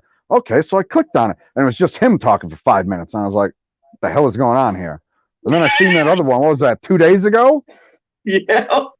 And I was like, wait a second. He's just on there talking for an hour alone? What the hell? Was he talking about cancel culture too? No, he was just having a BS stream. Father's on the fandom zone. He proved he's Father Zod. He has that advanced knowledge of those advanced crystals just laying about apparently, and just zoop, jumped right in. And I was like, so I started trolling my own chat. Oh my god. So you have General Zod in the comment section trolling the chat. You have Father Zod talking for an hour, telling, of course, embarrassing stories of Zod. And I'm like, this is reserved for late night talks. So I wonder, because I don't know how it works, because there's no rock outside my entrance to my channel for anyone to get in. So could you have just showed up to that link and had control and been like, you've gone too far, end? Or no? No, because he had my stream, so he had control of the whole thing. I could have came in as a guest. I also could have been booted, but it's just hilarious, right? Ooh. Yeah, he literally... Sorry. I was saying ooh to something completely different that has nothing to do with this. I got distracted again by Twitter this time. I just got a link 8 minutes ago in my DMs for a stream that's happening later tonight. Ooh, from who? From Perp. And why can't you join? You're going to be working, guy. Oh, I mean, we'll see at what time. What do you... I might be in the back. I know you're going to be back there. Frickin' making... What were you microwaving? I'm guessing it was a burrito. Hey, that was a good call. Yeah, it was. It was a terrible burrito. I fucking knew it. You're unbelievably predictable. The fanfiction one says, I'm waiting for Optimus gendered robot. Oh my gosh. Gendered robot? The last gendered robot I saw was on that frickin' that Russian TV show on Netflix. What the heck was it called? Oh yeah, that was a great show. I know that you watched it. It's freaking wild. I was like, oh man, she just wants to be a good mom and wife. Going around murdering people. You know what's hilarious? I love that show because the people watched it. The criticism was, oh, how come the female robot was enslaved to this male? And I was like, oh my god, I knew that was coming as soon as they put this. Yeah, because they were like, oh, she was enslaved to this male, She killing for wasn't him. interesting because for, I don't know, maybe 13, 12, I don't remember. It was at least 10 of the episodes. It was about the daughter, not about the husband. That's what I said. I'm like, you idiots missed the point. What do She you wasn't bonded. She, she wasn't bonded to the father. That was the point. You literally missed the whole point of the show. She was bonded to the daughter. She was encoded to the daughter. So in retrospect, she was protecting the family because the daughter was part of the family. And if you got the overall message, it was that family changed even what the robot perceived as being bonded, right? The robot did everything to protect the people that she loved. That was the whole point of the show. And these idiots missed it. And this is where we're at. This is You know, exactly where we're at. we end up talking to. Oh no. PB just phased out. See, Phantom Tech.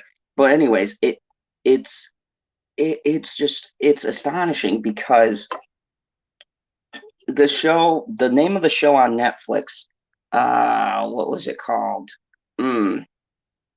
I'm gonna get back to you people. I might actually post it on Twitter because you guys should watch it. And it's a show that's based in, I want to say, like Norway or something like that. It's a Norwegian kind of show, and it's about the company that makes a real life kind of robot that's supposed to essentially be a servant, and instead gets bonded to this girl, and it's a robot that doesn't have these like protocols on it, so it's able to think and make actions on its own and overwrite its programming. uh God, I gotta find out what that show is called. But anyways, Don't you love when you make a point to nobody? yes, that's wonderful. Unbelievable. So Just sitting here talking to nobody because I didn't realize that I had, dropped out like a putz. And then I was like, oh, there's absolutely no background noise in my ear. Son of a bitch. so I also did an article, surprisingly, by the Times, and I agreed with a lot of what they were saying. And do you want to know what the Times labeled cancel culture as? It's fascinating. Um, oh, I thought they were going to say the greatest crusade of the 21st century. That's where I thought this was going. But that's exactly where I thought it was going. But they subverted my expectations because they open with that it is. I mean, interesting is still too far, but at least they didn't take it exactly where I thought they were going to go. They said it is practiced today, though the custom is a radical form of citizen justice. And they can proceed to call it a modern version of the witch hunts of Salem and things like that. And I went, holy crap. When the New York Times, who's been questionable at best with everything they write, comes out and says, yeah, guys, this whole cancel culture thing's kind of like Salem witch trials, radical justice. It is a form of a lynch mob. I'm like, oh God, what's happening right now? I got this disgusting feeling. I'm agreeing. I'll tell you what's happening right now. The fucking dog on the couch is chewing on a bone he's not supposed to be. Get down! You son of a bitch. Okay, go ahead. Nikki, thank you. I will pass that along to Father Zod. He designs the merch, and he had an idea for tank tops. I don't know why. He lives in Texas, so I don't know why he wouldn't promote it. I think it is on the shirt. As a matter of fact, I think one of the only ones on the website, there's one, and it has Bitchy's design on it. Of course, she would dominate the female style tank top, but I do want to say it's on there. There is a tank top on there, and it's something bitchy drew. But don't quote me. You have to go on the website and check it out. Go on the Teespring. Shameless plug. Oh my gosh, So, it was a dog bone. It was a dog bone. So, it's interesting because there is one section besides the Times that is also fighting cancel culture and Hasbro. They kind of half-ass leaned into it. But there's another section. There's another section fighting the cancel culture, and it's a section that hardly anybody would know about because you have to be in the specific community. But gamers have been rallying against this. They have literally affected sales of particular games because the video game community, when they tried to launch this pandering nonsense, and unfortunately, a group fell to this. The group at GameStop became the most, I don't even know what to call them. There was a game, Far Cry, and there's characters. Now, keep in mind, this is pixelated 3D models, right? And they're supposed to be illustrating a point in this Far Cry game. You're supposed to lead this, I think it was Far Cry 5 or something like that. You're supposed to lead this little uprising, and they got this guy, and he goes, well, those libtards keep on trying to come on my land and take my land, right? And the GameStop people, as soon as they saw this part, they immediately threw out critiquing about the game and the way it plays and the models and the rendering. They go, oh my God, did he just say that? He just made references to snowflakes and libtards. I feel like it's mocking me. Duh, that's the point. The point the game creator was getting us prejudice bias, and you idiots literally walked right into the point. And so GameStop stopped their whole review, and they focused solely on how the political correctness in this game's a little off. We are causing social stigma because it's creating a divide between political parties. Folks, the point of Far Cry is to blow shit up, kill people, and ride elephants, okay? There's not a lot of political statements. You get to ride elephants? What? Oh, yeah. In one of them, you can ride an elephant. This one was set in America, but there was a Far Cry where it was in India or something, and you can ride big-ass elephants and go through the encampments and take over. It was great fun. Okay, I was on an elephant with an AK trying to mow down people. It was great. But anyways. Typical American. I know, right? I was eating a cheeseburger, riding an elephant, pissing off PETA because I was bringing... That's hilarious. Eating a cheeseburger on an Indian elephant, I hope. Yes, it was an Indian elephant. I was appropriating all sorts of things that day.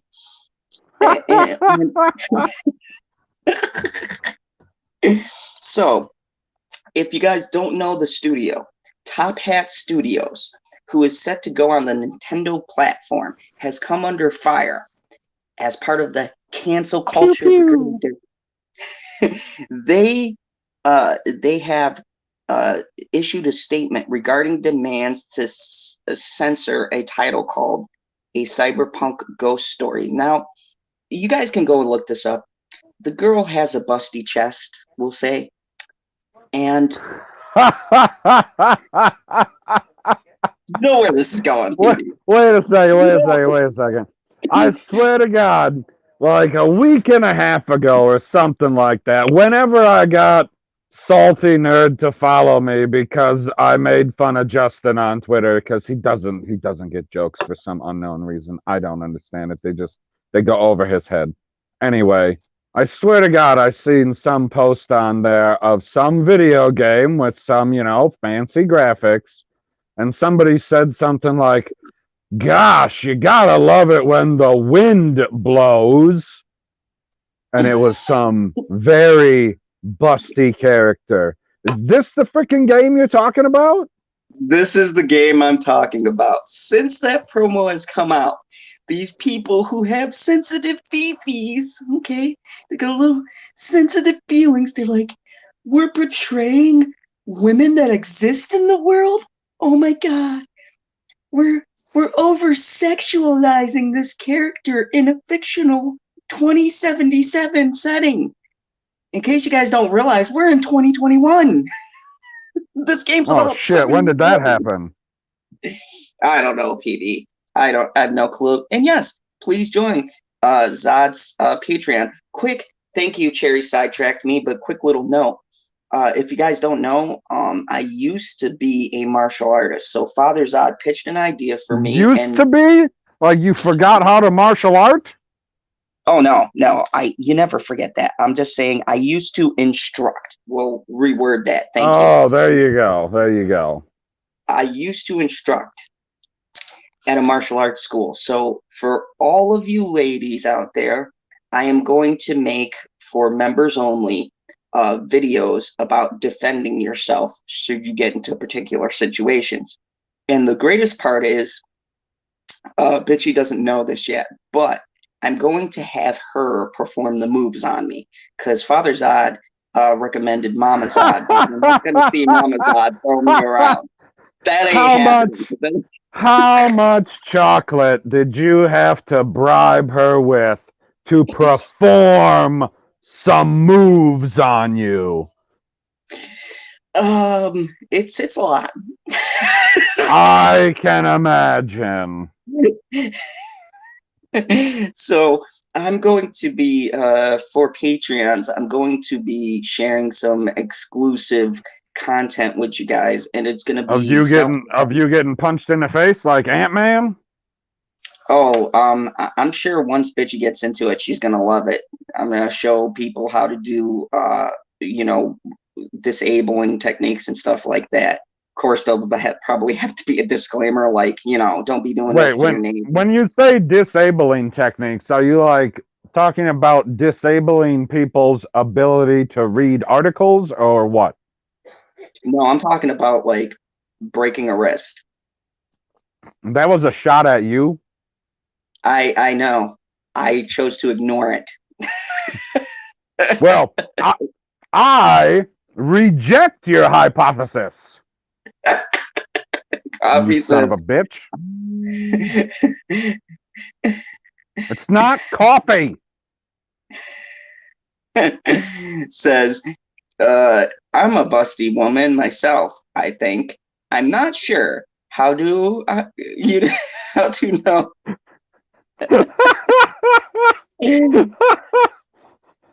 Well, coffee. Has anybody?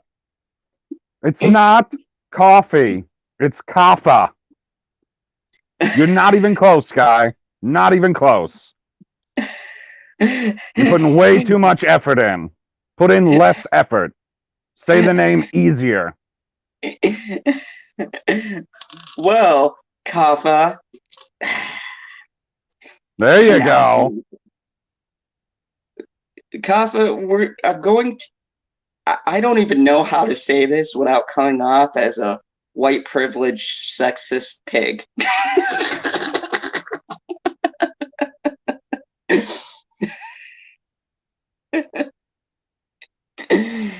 So, so this girl has apparently a ridiculous chest on this game. And no, everyone in the chat is asking the same question. How they would know if they are. You'd have to ask somebody. For this one, apparently it's because you can see her features. Because what they've been doing in the media now is they've been creating. So what? If you're not a telephone pole, you're busty? I feel like that's setting the bar very low.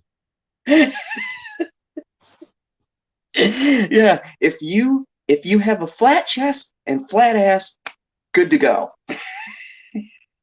That's the new standard. That's the new standard. You can't have any junk in the trunk anymore. Remember when that used to be? Sir Mix-a-Lot did a whole video. That's the anthem I live by. He did a whole video about how he liked big butts, and he cannot lie. You other brothers may deny. When a girl walks in, can't deny. They can't deny. I mean, I mean, that sounds like a pretty good standard to me. But anyways, they said Top Hat has now shared a series of tweets highlighting the message circulating through social media about Sense, Cyberpunk Ghost Story, and the studio. You can see the full response in Twitter. It said, and this is the Twitter response, which is magical. They said, "We originally did not want to make this post as to not accidentally," and they do quotes, "incite a search for these posters and cause further fights. However, as there are now industry adjacent people slandering, gaslighting us as liars, we've been compelled uh, a sampling from Twitter, Facebook, and email. Skepticism is healthy in this industry, but it is not universally applied. Not only were many people of these comments actively findable in 10 seconds to verify, but many curious individuals seem to have vetted interest in slandering us as liars because of their connections. We don't blame people for being skeptical, but keep this energy towards other claims. This isn't a marketing campaign. The game releases in the game released 5 months ago originally. This was preemptive response to what we saw rising and ridiculous spread of lies and slurs aimed at us. We can play semantics, but if you can't understand why a response to such is needed, you are being willfully obtuse. We couldn't let false, hateful information spread, and also wanted to reinforce our stance against creative infringement. It certainly got bigger than we expected. With that said, we appreciate sincerely the overwhelming support.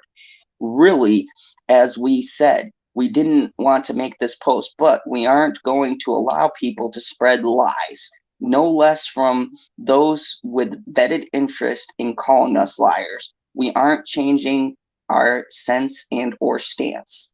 Wow, that's a fancy way. Okay, I'm going to paraphrase. That's a fancy way of the company saying, fuck off.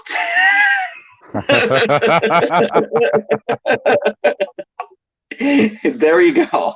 If you couldn't get through the language, okay? And if you don't F off, then you're being obtuse.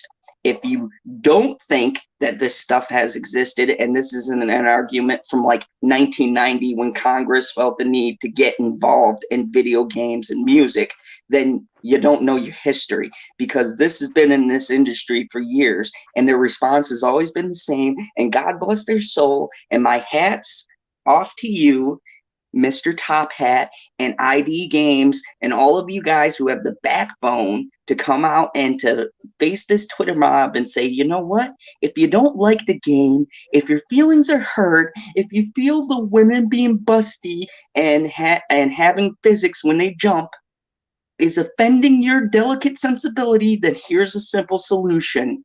And it goes to books, it goes to movies, and anything else that you sensitive snowflakes want to cry about.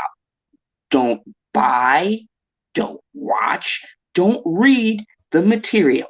Oh my God, baby, it's a solution across the board. Just buy it. But voting or not voting with your dollars is too easy.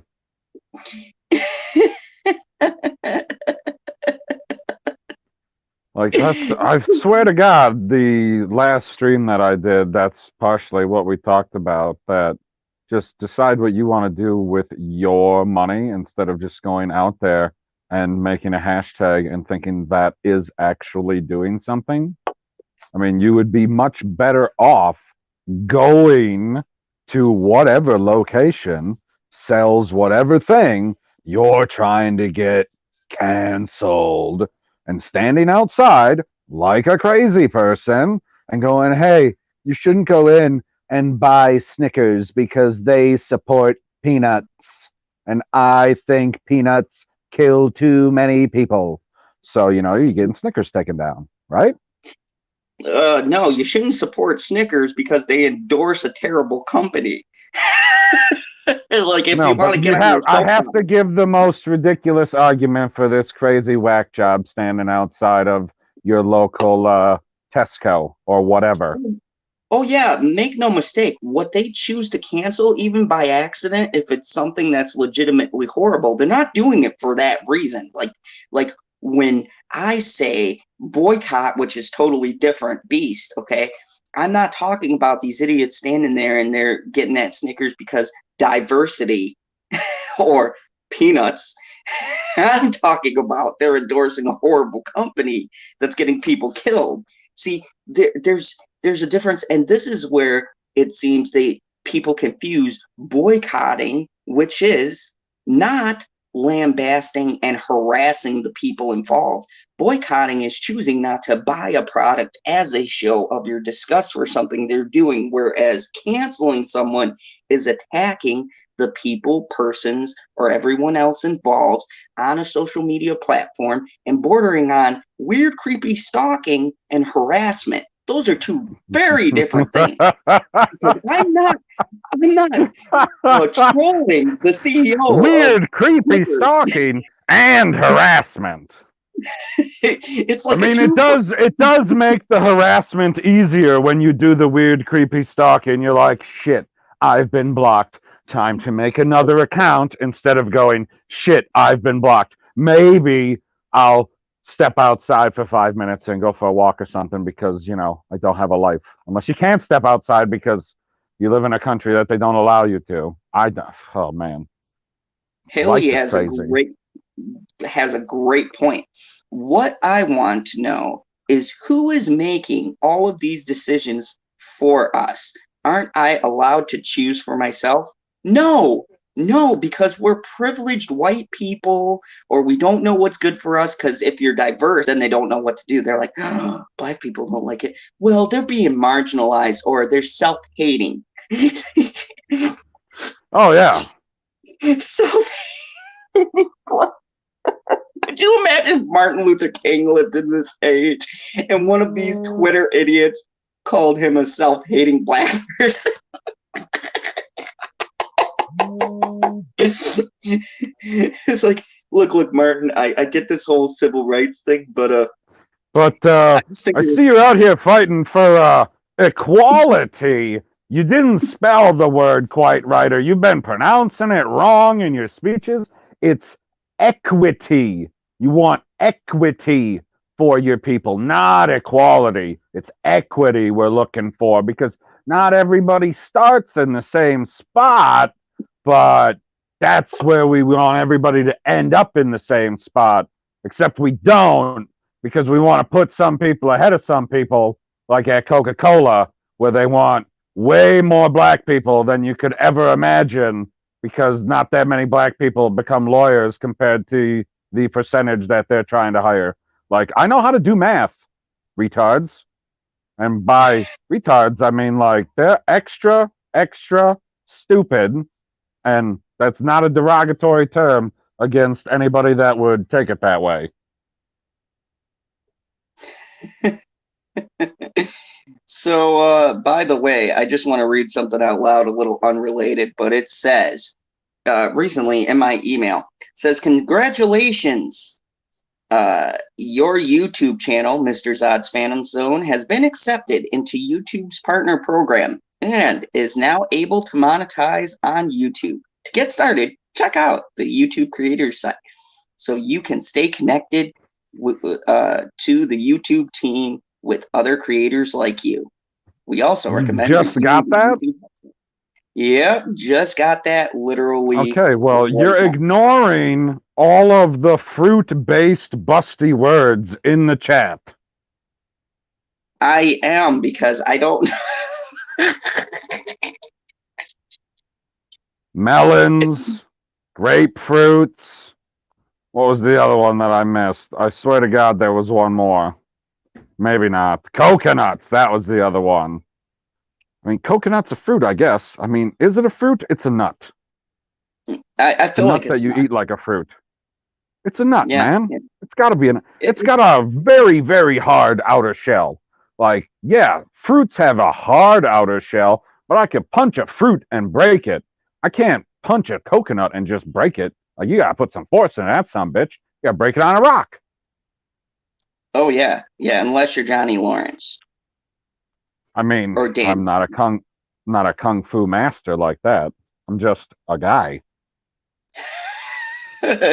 So yeah, I have no clue when this takes effect. I don't know if like the next live stream I do and there'll be boop, send a super chat or something like that. I have no clue how that works. They sent me a thing. I went to the page, right? And it says, oh, look at all these great creators who are like you. And I go, I'm never going to talk to any of these people. What are you doing, YouTube? Look at all these great creators that are like you. And you're like, wait a second. Some of these people I've talked to, they're nothing like me. Fuck you, YouTube. Pay me. So yeah, crazy. I never imagined I would get to this point. So thank you, everybody. I'm really excited. I'm really stoked. This is all because of you guys. Oh, are you having a moment right now? Because I'm still talking about all of the fruit in the chat. I mean, I guess the good thing about having the fruit-based busty words is that it does give you an idea of where everyone stands, right? You say, "Yep, yeah, I got two." I mean, coconut isn't. There are some fruits out there that aren't necessarily uniform in size. Like coconuts, you could have relatively small coconuts. You could have some relatively large coconuts. But if you're talking about like grapefruits, most grapefruits are about the same size, aren't they? I would say, yeah. Right. Cherry so King stuff says, like that. hashtag I'm offended. Offended by fruit? And Tina Flowers Cancel says, fruit. we are being robbed of our independent thought. I mean, that's the point of this stream. And I know there's going to be some people out there, some ridiculous people out there who are going to happen across this stream. It happens every once in a while where I get these crazy people going, oh my goodness, cancel Zod. Well, what did he say? And the first thing I talk about is the puritanical. Do you want to? I'm sorry, I didn't mean to cut you off, but when you brought that up, you want to hear something hilarious? When I saw that this stream was posted and it was supposed to be for tomorrow, but somebody doesn't understand dates in America. Apparently, the calendar in Candor worked differently. It must have had like, I don't know, 14 days in a month or something. I don't know how it worked over there. I have no idea. It's exploded now, so it doesn't matter. Anyway, the first video that was suggested to me when I looked at this live stream was your apology video. And I didn't need to rewatch it because I remember it explicitly. So I posted that in the chat, hours and hours before the stream. And I know that those, erase sometimes and they get deleted by YouTube because they're like, yeah, it's been sitting here for hours. So we just got rid of it for you, for convenience. And I was like, whatever. Anyway, I laughed for about 2-3 minutes just thinking about the video.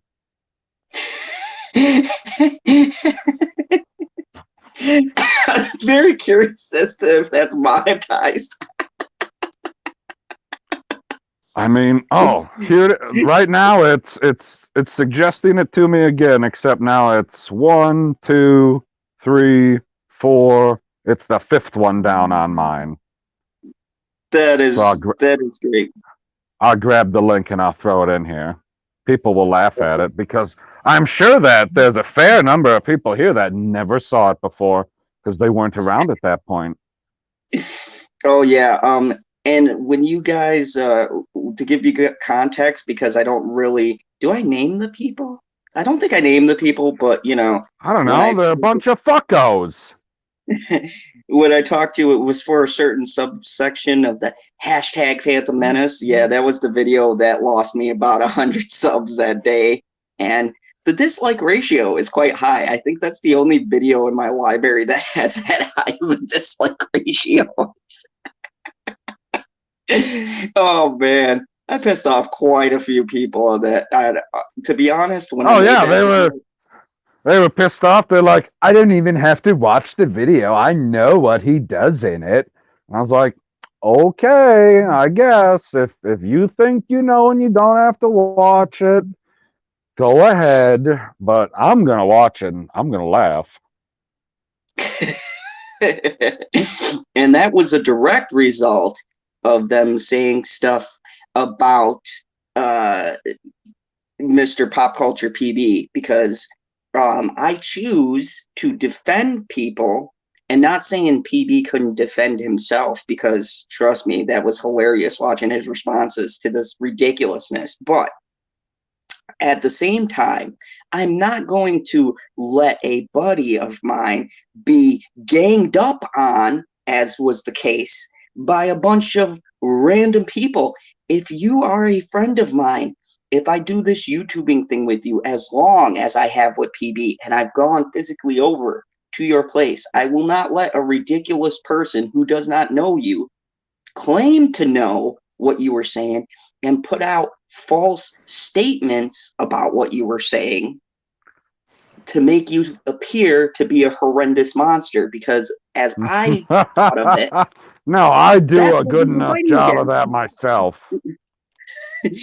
Like, how many people have you pissed off, PB, on Twitter? I'm running out of. Gosh, who fucking knows, man? Who keeps track of that kind of stuff? Like, I get blocked by people. I have no idea how many people I got blocked by the, I don't know, 3/4 of a day that I was going head to head with all of the Renfamous bots. I couldn't make it to the bottom of my notifications. Oh, like Renfamous, if people thought that I was getting a lot of notifications recently, as in the past couple of weeks, that was nothing compared to that day. I literally, I went on Twitter, I fucked with some people, and then I went to bed. And then I got up about 6 or 7 hours later. I went back to Twitter, and I literally could not make it to the bottom of the notifications. I would go down, it would reload. I'd go down, it would reload, and I keep adding them. And I did that about a dozen times. And then it said, no, man, I can't add anymore. I can't do it. I'm not adding them. I'm not loading them up for you. I'm not doing it. This is as far as I go. If you want to respond to more people, it's not going to happen. And I was like, okay, Twitter, I guess I'll just move on with life, because these people are insane. They are. They're crazy. And if I'm frozen or you can't hear me, I'm doing something really quick. So you just go on, PB. You just go on. If you're frozen, no, we can definitely hear you, and we can see your frozen hat face. Oh my God, awesome. Guy, hilarious! Don't kick yourself out. I'm gonna have to kick myself out and come back. So apparently, jugs love you if you love them. I mean, that's good to know. And I don't know what Nikki Harrison said. Oh, hell no, not to PB. That will piss me off. Oh, people going after me. Well, I mean, that happens when they don't know what the hell they're talking about. They just hear some story from somebody out there, and they go, hey, this guy did a bad thing, when in reality, this guy was in the chat, not even on the live stream, telling jokes. Like, unbelievable. Like, how can you sit there and think that you know what you're talking about when you heard some story either third or fourth hand? I have no idea. Oh, there, he finally kicked himself out. Thank God. Or at least I noticed that he finally kicked himself out. Oh, but he's going to come back. Oh, yeah. Oh, yeah, he's back. And Dr. Soups, what's up? If you're so inclined to come in and talk the discussion, you want to join the discussion, feel free, because I sent you a link. So if you want to jump in and weigh on Dr. Seuss being canceled and things like that, just give a little bit of your thoughts on that. I mean, I guess on the silver lining to that is he's dead. Like, he doesn't give a fuck at all about any of it. He goes, you know what? I'm fucking dead. He has no thoughts about it. He doesn't care about making more money. He doesn't care about having to support his family. And I'm pretty sure that whoever is making the money or was making the money off of the estate for, who's, I don't know exactly how it works. Like, the children of Michael Jackson make the money off of his music now. So I assume whoever is, making the money off the estate, they're going to make less money, but they're already fucking loaded. So they don't necessarily care either. So I guess the silver lining is he's dead, but it's still unbelievably stupid to go after somebody who made a children's book and is showing something in it that you think is racist. But if you go to, I don't know how many different museums around the world, you would see the exact same picture. Yeah, that is the most fascinating part about this whole thing is right. Is that the real crusade? It seems like is that we don't necessarily want to cancel this individual, that individual, this IP, that IP. We want to cancel history. We want to tell you just what to think right now going forward. Don't worry about anything that happened in the past because we can just tell you what to think. You don't have to be concerned about anything that happened previously. History will never repeat itself if you just go with the programming that we give you. Fuck that. Yeah, and Lily, I don't know. Sometimes when you type certain things out, Google will grab it and they won't let you even post it, or it won't let you post what you want to say if it's a word that they deem offensive or whatever. So depending on what you type, if you don't appear on there, yeah, that happens. I've heard of that a lot. I've been in other streams where it's happened to me because the word is apparently a picked out word that they don't like, so they won't even allow you to post it. So yeah, but that's what we're talking about today, isn't it? It's this ridiculous, it's an over course correction. And fucking dog, why are you chewing on that bone again? The last thing I want to talk about is Bill Burr. Because Bill Burr... Oh, Bill Burr, one of my favorite Star Wars actors. He is now being attacked for quoting a basically non-quote. Supposedly... What? Okay. Explain. Supposedly, he says on his show, just like this, he was doing a podcast, and Miss Shelby, I know you couldn't come on, but thank you. I appreciate it. We'll get you on next time. But anyways, he quoted a thing where he was talking about an individual, didn't even name them, but how he thought it was ridiculous, but he works for the effing company and doesn't want to be the next one to get canceled. Do you hear the irony that's going on here? And what happens in cancel culture and Deadline, and We Got This Covered, takes his statement, takes a little clipping of the statement of, I work for the company and they're coming for me next, and Gina Carano's the sweetest person that I ever met, and just takes those words and runs with it like they do. And it's, Bill Burr is defending Gina Carano, and is he next to be canceled? And I'm like, this has reached an astronomically proportion of stupidity.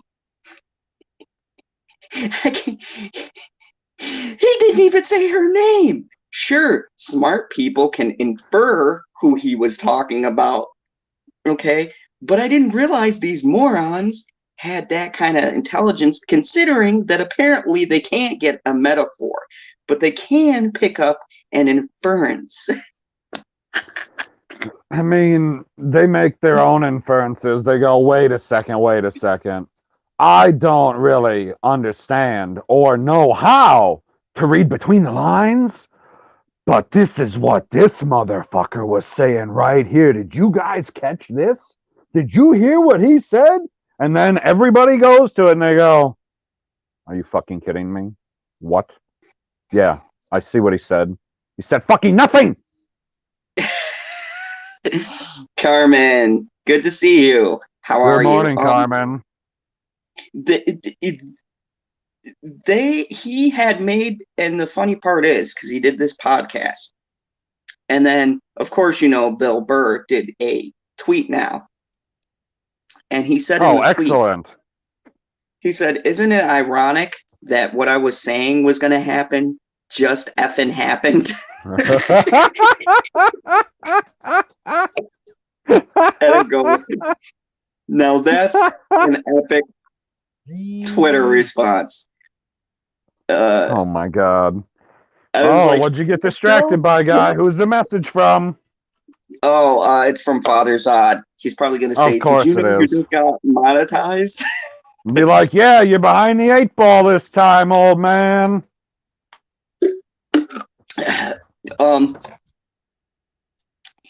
So he talked about how he was going to have people come after him for nearly just mentioning the fact that he respected this person.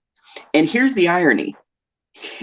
If I'm not mistaken, Bill Burr is Jewish, right? Because he had made a comment when said person had said what they'd said, and he goes, I'm not Jewish, or I'm Jewish, and I'm not offended by the statement. I get what was being said. And it's become this whole big thing because now they're like, no, I'm not Adam Sandler. I don't know who the Jews are in Hollywood. we'd have to get a consensus from Adam. But here's the thing. He had talked about this stuff in one of his shows. And the irony is he went out of the country to do the show because he said, if I was in the US right now, this show would be canceled. And in that show, he talks about how the cancel culture works, right? But here's the thing they don't realize. You can't cancel Bill Burr because he doesn't give a shit. He's a comedian. They've been calling to cancel him since he's been, talking. They've been physically calling to cancel him. So you trying to cancel him on a social media amounts to nothing. The man's got a podcast. He made his money. He did Star Wars. When you hear the story of how Bill Burr got involved in Star Wars, right? He did it because he was a fan, and John knew he was a fan, and John said, hey, Bill, I know you like this Star Wars thing, and I got this role I think you would be excellent for. It's satirical, what do you think? And Bill was like, sure, I like Star Wars. I'm a comedian. I can do satire. Sign me up. Right. He's not hurting for a paycheck. I mean, would you agree? Like, if they canceled him from The Mandalorian, do you think he'd give 2 shits? And would that not enrage him more?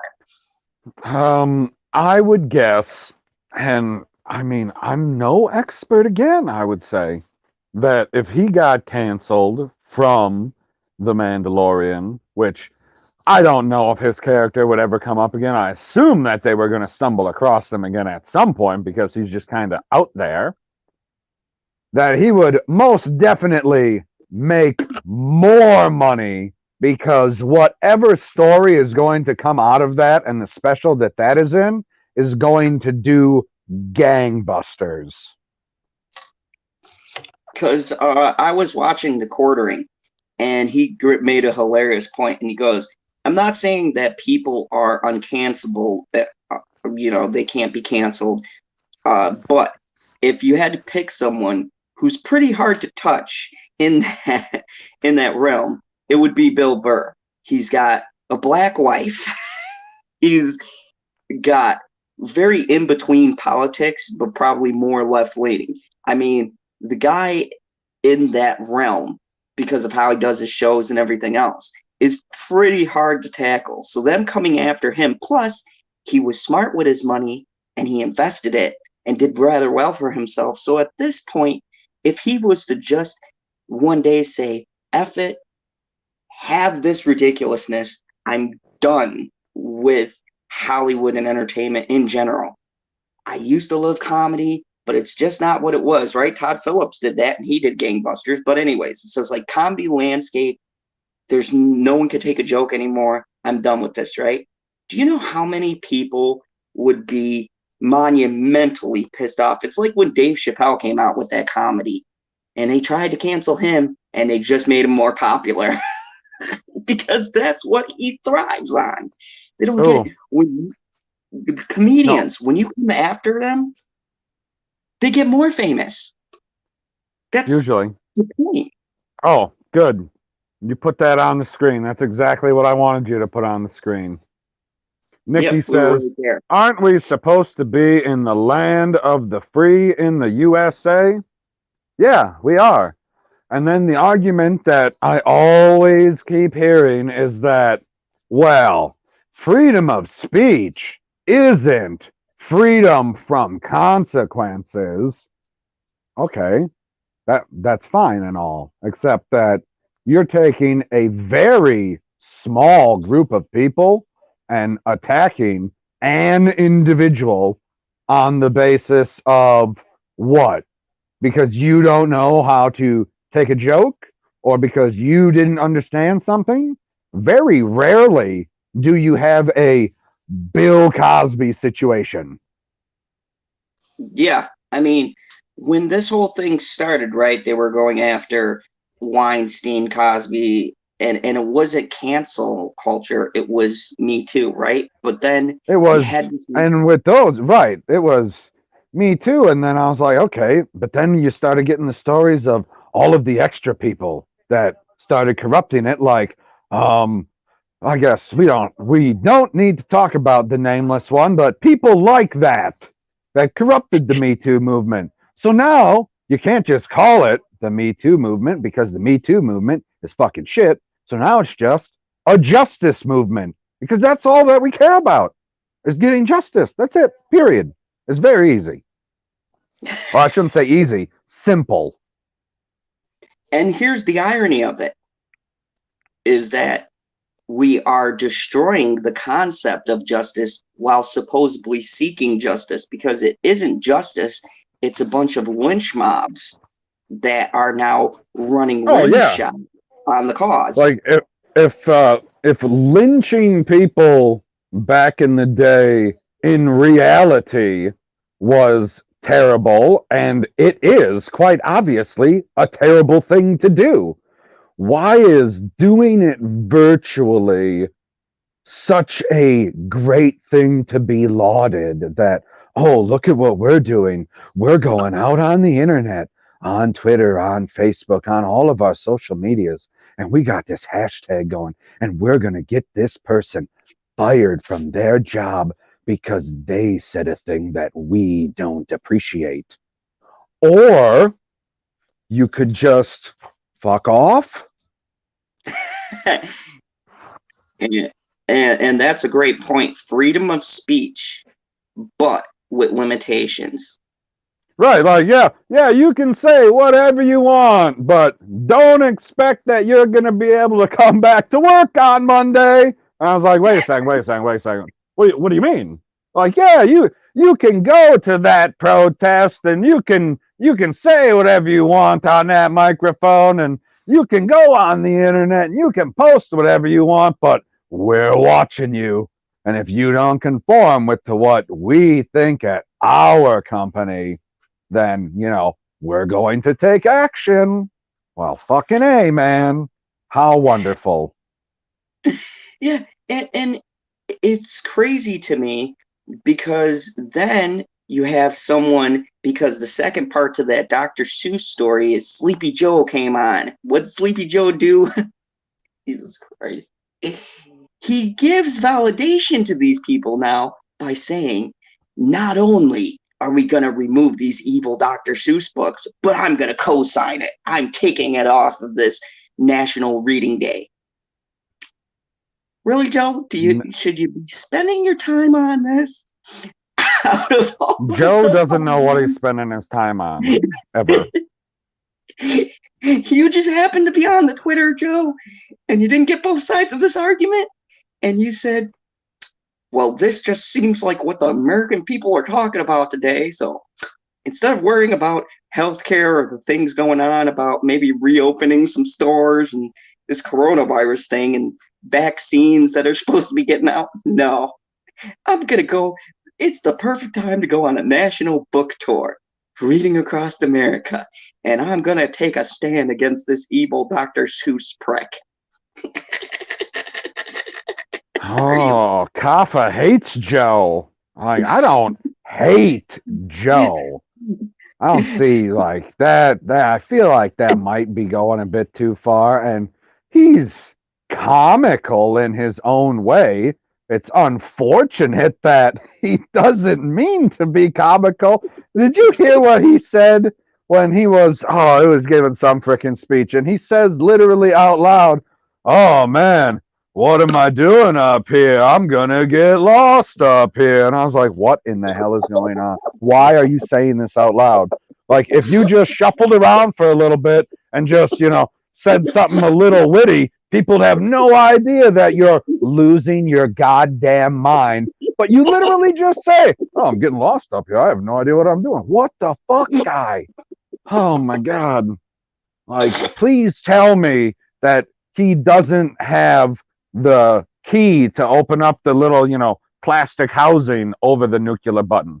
Because I know that it has that little housing over it. Like, he doesn't have the key for that, right? I have no idea. Just be thankful you don't have a Boris. Oh, good old BJ.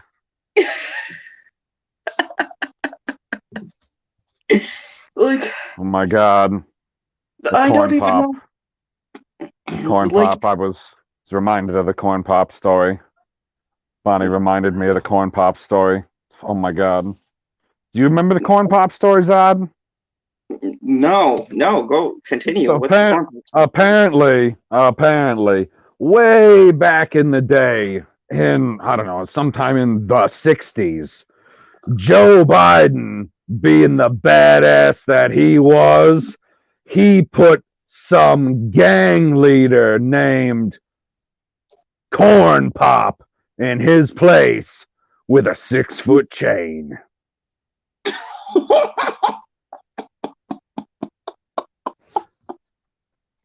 Fact. I mean, as much as a fact that you can get from a story told by Joe Biden.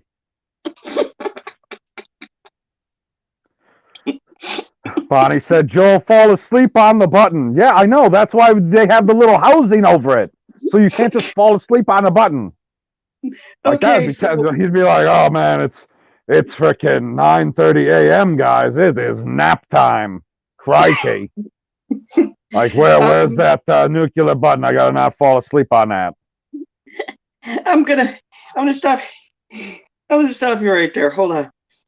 Okay, in case you guys didn't know, Villain grew up in New York, and I've heard a lot of imposing names in my day. I've heard Mad Dog, Ice. Okay, they called him Ice because if you stepped out of line, he'd ice someone. Take him out, or he liked take ice, him out, which was some bling, right? He liked his bling, and I knew Mad Dog, I knew Lil Ray down the street. I'm not being stereotypical, really. There was someone named Lil Ray, or Big Ray's cousin Giant, something like that, right? There'd be an ironic thing around their name. But in all 36 years of my life, I have never run across a gang member named Corn Pop ever. No. Hold on. You're selling him short now. He wasn't the gang member. This was the leader of some bad dudes named Corn Pop. That's like Taser Face. It is exactly like Taserface. Exactly like Taserface. Except it's real fucking life. You're like, you know what I do? I go down to the pool and I intimidate gang members named Corn Pop. And I get that son of a bitch to move his bad dudes away from my public pool. Joe Biden for president. Oh my. I needed that. That was great. Oh jeez. Oh my gosh. Oh, yeah. 1962. Bonnie says 1962. So, I'm sure by the time he told that story, he had all of the facts perfectly straight. The only thing that I am 100% sure of, because he always gets at least one thing right. He's good for that. He'll always tell you at least one thing correctly. I will guarantee he was named Corn Pop. Like, I can't guarantee you that he was a lifeguard. I can't guarantee you that they were even at a public pool. I can't guarantee you that they were even bad dudes. I can guarantee you that he definitely talked to somebody at some point in the past named Corn Pop. They were bad 15-year-old dudes with their swimming trunks, and Joe said, "Get the hell out of here, you kids." Get off of my pool. No, it's a pool. It's a pool. Get out of my pool. Get off of my pool. I mean, but when you have this guy, this badass, taking down people like Corn Pop, co-signing about. I mean, I just don't understand why he come at him with a chain. Like, you ain't gonna stop a Corn Pop with a chain. You know how you stop a Corn Pop? You drench that motherfucker in milk. Bonnie still has a 6-foot chain. Oh my god, this is like, okay, have you guys ever heard about, I watched a documentary on how myths grow and things like that, like urban legends and things like that, and they start from a little story, right? One might even call it a parable, and you get one person who was part of the actual event, right? The parable of the 6-foot chain. So you have the one person who goes, yeah, I was with my girl out, Lover's Lane, and we were making out, and we heard a scratching sound. So out of fear and care for my girl, we decided we were going to go and drive away from there, right? We were going to drive away from there because she was getting all, oh my God, do you hear that? Let's go. I'm not in the mood anymore. Let's just go home. And I was like, fine, whatever. So I start driving, right? And then I go to drop her off, and we look, and there in my car that I have to replace, this son of a bitch left a bloody hook on the door. Do you know how much money this cost? Damn it, Linda. Who is this jerk? He just left his hook arm on my door. Okay, that's probably how that conversation went, right? But then over time, someone caught the story, and it became more elaborate, right? And they're like, no. There was scratching noises, right? For a good 5 minutes.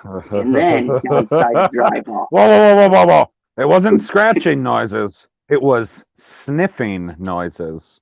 Very creepy. Okay. and then it gets more elaborate, right? Because you get someone else and they go, no. How I heard it was Linda actually drove home because John went out to investigate the sound and he never came back, right? And then it was like, no. I heard when John investigated, there was a thumping sound on the top of the hood. Linda couldn't figure out what was going on. Yeah, it went thumpity, thump, thumpity, thump. Like a snowman. And then you get the versions where there was blood dripping down, and she goes outside and she sees John's body hanging from a tree, and then she drives off, and on the handle is a bloody hook. All of these different variations, right? But they all started from one designated story. So I've deduced this, and I think that this is what happened. Biden was a lifeguard at the pool, and he was eating corn pops, and these young ruffians came to his pool, and he came out with a whistle on a 6-foot chain, and he blew that MFer. Tweet, And he tweet, said, guys, knock it off out here. "Get away from my pool!" And then He's like, he's wait a second. You guys eating corn pops around the pool? Eating corn pops around the pool? I told you no corn pops around the pool. Son of a bitch. And branded him. Forever branded, the leader was Corn Pops. Unbelievable. He's like, every day I come to this pool and there's never anybody eating corn pops. I got one rule at my pool. You don't eat corn pops at my pool. And I come here this day and all of these men are out here eating corn pops at my pool. So what I do? I chased them away with my 6-foot chain. Because politicians are no different than great storytellers. Listen to any politician, and I'll guarantee you 95% of them are liars, and about 25% of their story is true. I thought you were going to say 95% of them are liars, and the 5% that aren't liars, 95% of the stories that they tell are lies. That's right. Like the liars are out here lying, and the truth tellers are out here telling mostly lies. That's what it is to be a politician. So, Joe, I'm sorry, I don't believe you. I can't picture you now in a 6-foot chain dragging that so to meet Corn Pop and his rebel rousers. Like, it's got to be way easier to take a half gallon or gallon of milk, even though the British people have no idea how much that is. Did you know that? They don't know how much a gallon of milk is? No, I never knew that. Interesting. I wonder what that equates to. They do it in like milliliters or half liters or something like that. I don't know what it comes out to. Like, I can't do calculations like that. Not when we're doing work here. Well, I mean, it's so ridiculous. And when you say that out loud and you put it into this context, and then this is the same person you're going to have representing you in Reading Across America, actually, this whole story now makes sense. I mean, it's amazing that any story that he has makes sense. Oh, Lord. So, anyways, I've been going for 2 hours. I wasn't sure. 2? You've been going for 2? I feel like you're underselling it. You've been going for 2 hours, 37 minutes, and 52 seconds. But I just wanted to do a little midstream thank you, everybody, for reaching 1,000. Next time, I guess, when I come on, I'll be monetized. Megajetty's going to be, his mind's going to be blown. He's going to be like super chat and then look and be, oh, wait a second. You're like, oh, wait, I guess I need to give $1. No, you just see, when we're done here, just go back into StreamYard and just record a video real quick saying, hey, I'm monetized. If you watch this video, YouTube will start paying me. Boom, done. They can't they would monetize that, man. It's a short video. They put a little thing on it. Be like, okay, skip it after 5 seconds of watching the ads, and then people watch it and they'll be like, okay, I don't need to watch this crap, but he already got paid for it, so life is good. So thank you, everybody, for coming by. We're going to be doing our late night talks. I've been waffling because if I do my 1K on Friday, that would inevitably mean that I'm not going to be able to recover for Saturday. I have daughter's odds, so I'm going to still have to do my monetization 1K party on Sunday, because then I'm going to take the little one back and I'll do a stream that night. I won't have to work on Monday, so I can drink and not suffer the repercussions of the hangover that'll happen. So we're going to do a stream. I have no clue how long it'll be. It could be 3 hours, 4 hours. I know we'll start at midnight and we'll just go. I mean, what's our record? Because I know our record is just us two. It's 7 something. Yeah, it was like 7 hours. 7 hour stream. I mean, that's what happens when you get pissed off at Game of Thrones. Oh yeah, we did a 7 hour stream about how terrible that season of Game of Thrones was. So, yes, yes. I see you grabbing that bone, you son of a bitch. So, thank you guys. I really appreciate it. I did a epic rant without PB, and then we kind of did it together. So that's great. Hopefully, I don't get a letter saying, yeah, YouTube has decided to demonetize you for your stream that wasn't even monetized yet. So. Congratulations, and you're done. Right? I was monetized for a whole hour. And then deplatformed. And congratulations. I have someone on my Patreon. I don't know who it is yet because I don't want to say their name in case that's not the name that they have here on YouTube. I don't want to say people's names from the Patreon yet. I want to kind of make sure that you guys aren't using your real name because I don't want to accidentally out anybody's real names. Right. So thank you very much, that person from Patreon. Yes. But if you watch this, I saw you. They know who they are. So, you know, and if you sign up, just make sure that you put the name that you would like for me to shout out, because I don't want to be shouting out real names on here and they'd be like, I didn't want my name out there, which I understand, but you know, everything works differently. Like whatever you're signed in to Google, that's what's going to appear on my Patreon. So I want to make sure when I give a shout out, I'm not putting like someone's actual name out there, because that won't be good. Or so I hear. But yeah, this was a day stream for all the people who are Bonnie and Coffee. Yeah, I'm gonna say coffee. I'm gonna say coffee because I like coffee. Oh, because you can't remember it. That's why. Not because you like it, because you can't remember it. Don't lie. Why you gotta lie, guy? You don't have to. You can just say the truth. You can be like, oh, well, I'm from New York and I can't remember how to say your name properly. So I'm going to say coffee. But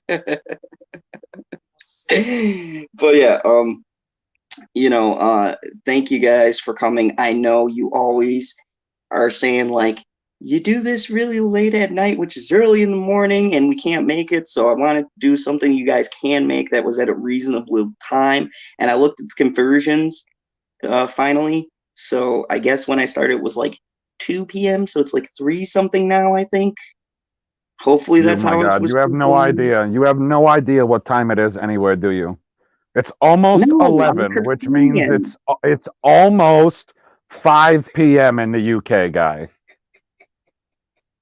Like when people get done here, the people that eat dinner early are going to eat dinner.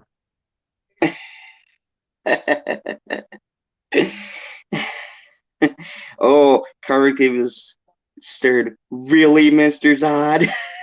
I think I translated that well. You did. But anyways, you did. Yeah. So I'm not pronouncing names properly on purpose. Sure you are. So anyways, thank you everybody for watching. Make sure you retweet this out, and yeah, I'll post something. I'm gonna set up something for my 1K celebration on Sunday. I'm going to hopefully, now I talked to Perp, but he's always a hit and miss. He's like, yeah, man, I'll be there for the 1K. So hopefully we'll have Perp, Stevie's gonna be here, Cyber, you, and I'm gonna send a message to Mad Squirrel and see if she wants to pop on. Come down from the squirrel tree and, you know, Gather. I was She's not wondering how gathering. long you were gonna keep going on with your rambling instead of just saying, "Oh man, I'd like to have Mad Scroll on," and then have it be it. But you wanted to say a bunch of random stuff that no one cares about, Guy. Yeah, because, you know, we've been doing this for how long? I'm just gonna start saying 2 years because it's March now. I mean, you know, that's just what I do. Anyways, thank you everybody for watching. We love you all. You're all breathtaking. If you like this guy, go check out his channel. And as always, remember that there is but one rule here in the fandom zone. Yeah. That dog's not supposed to chew on that bone. Darkness before, we never quite thought we could lose it.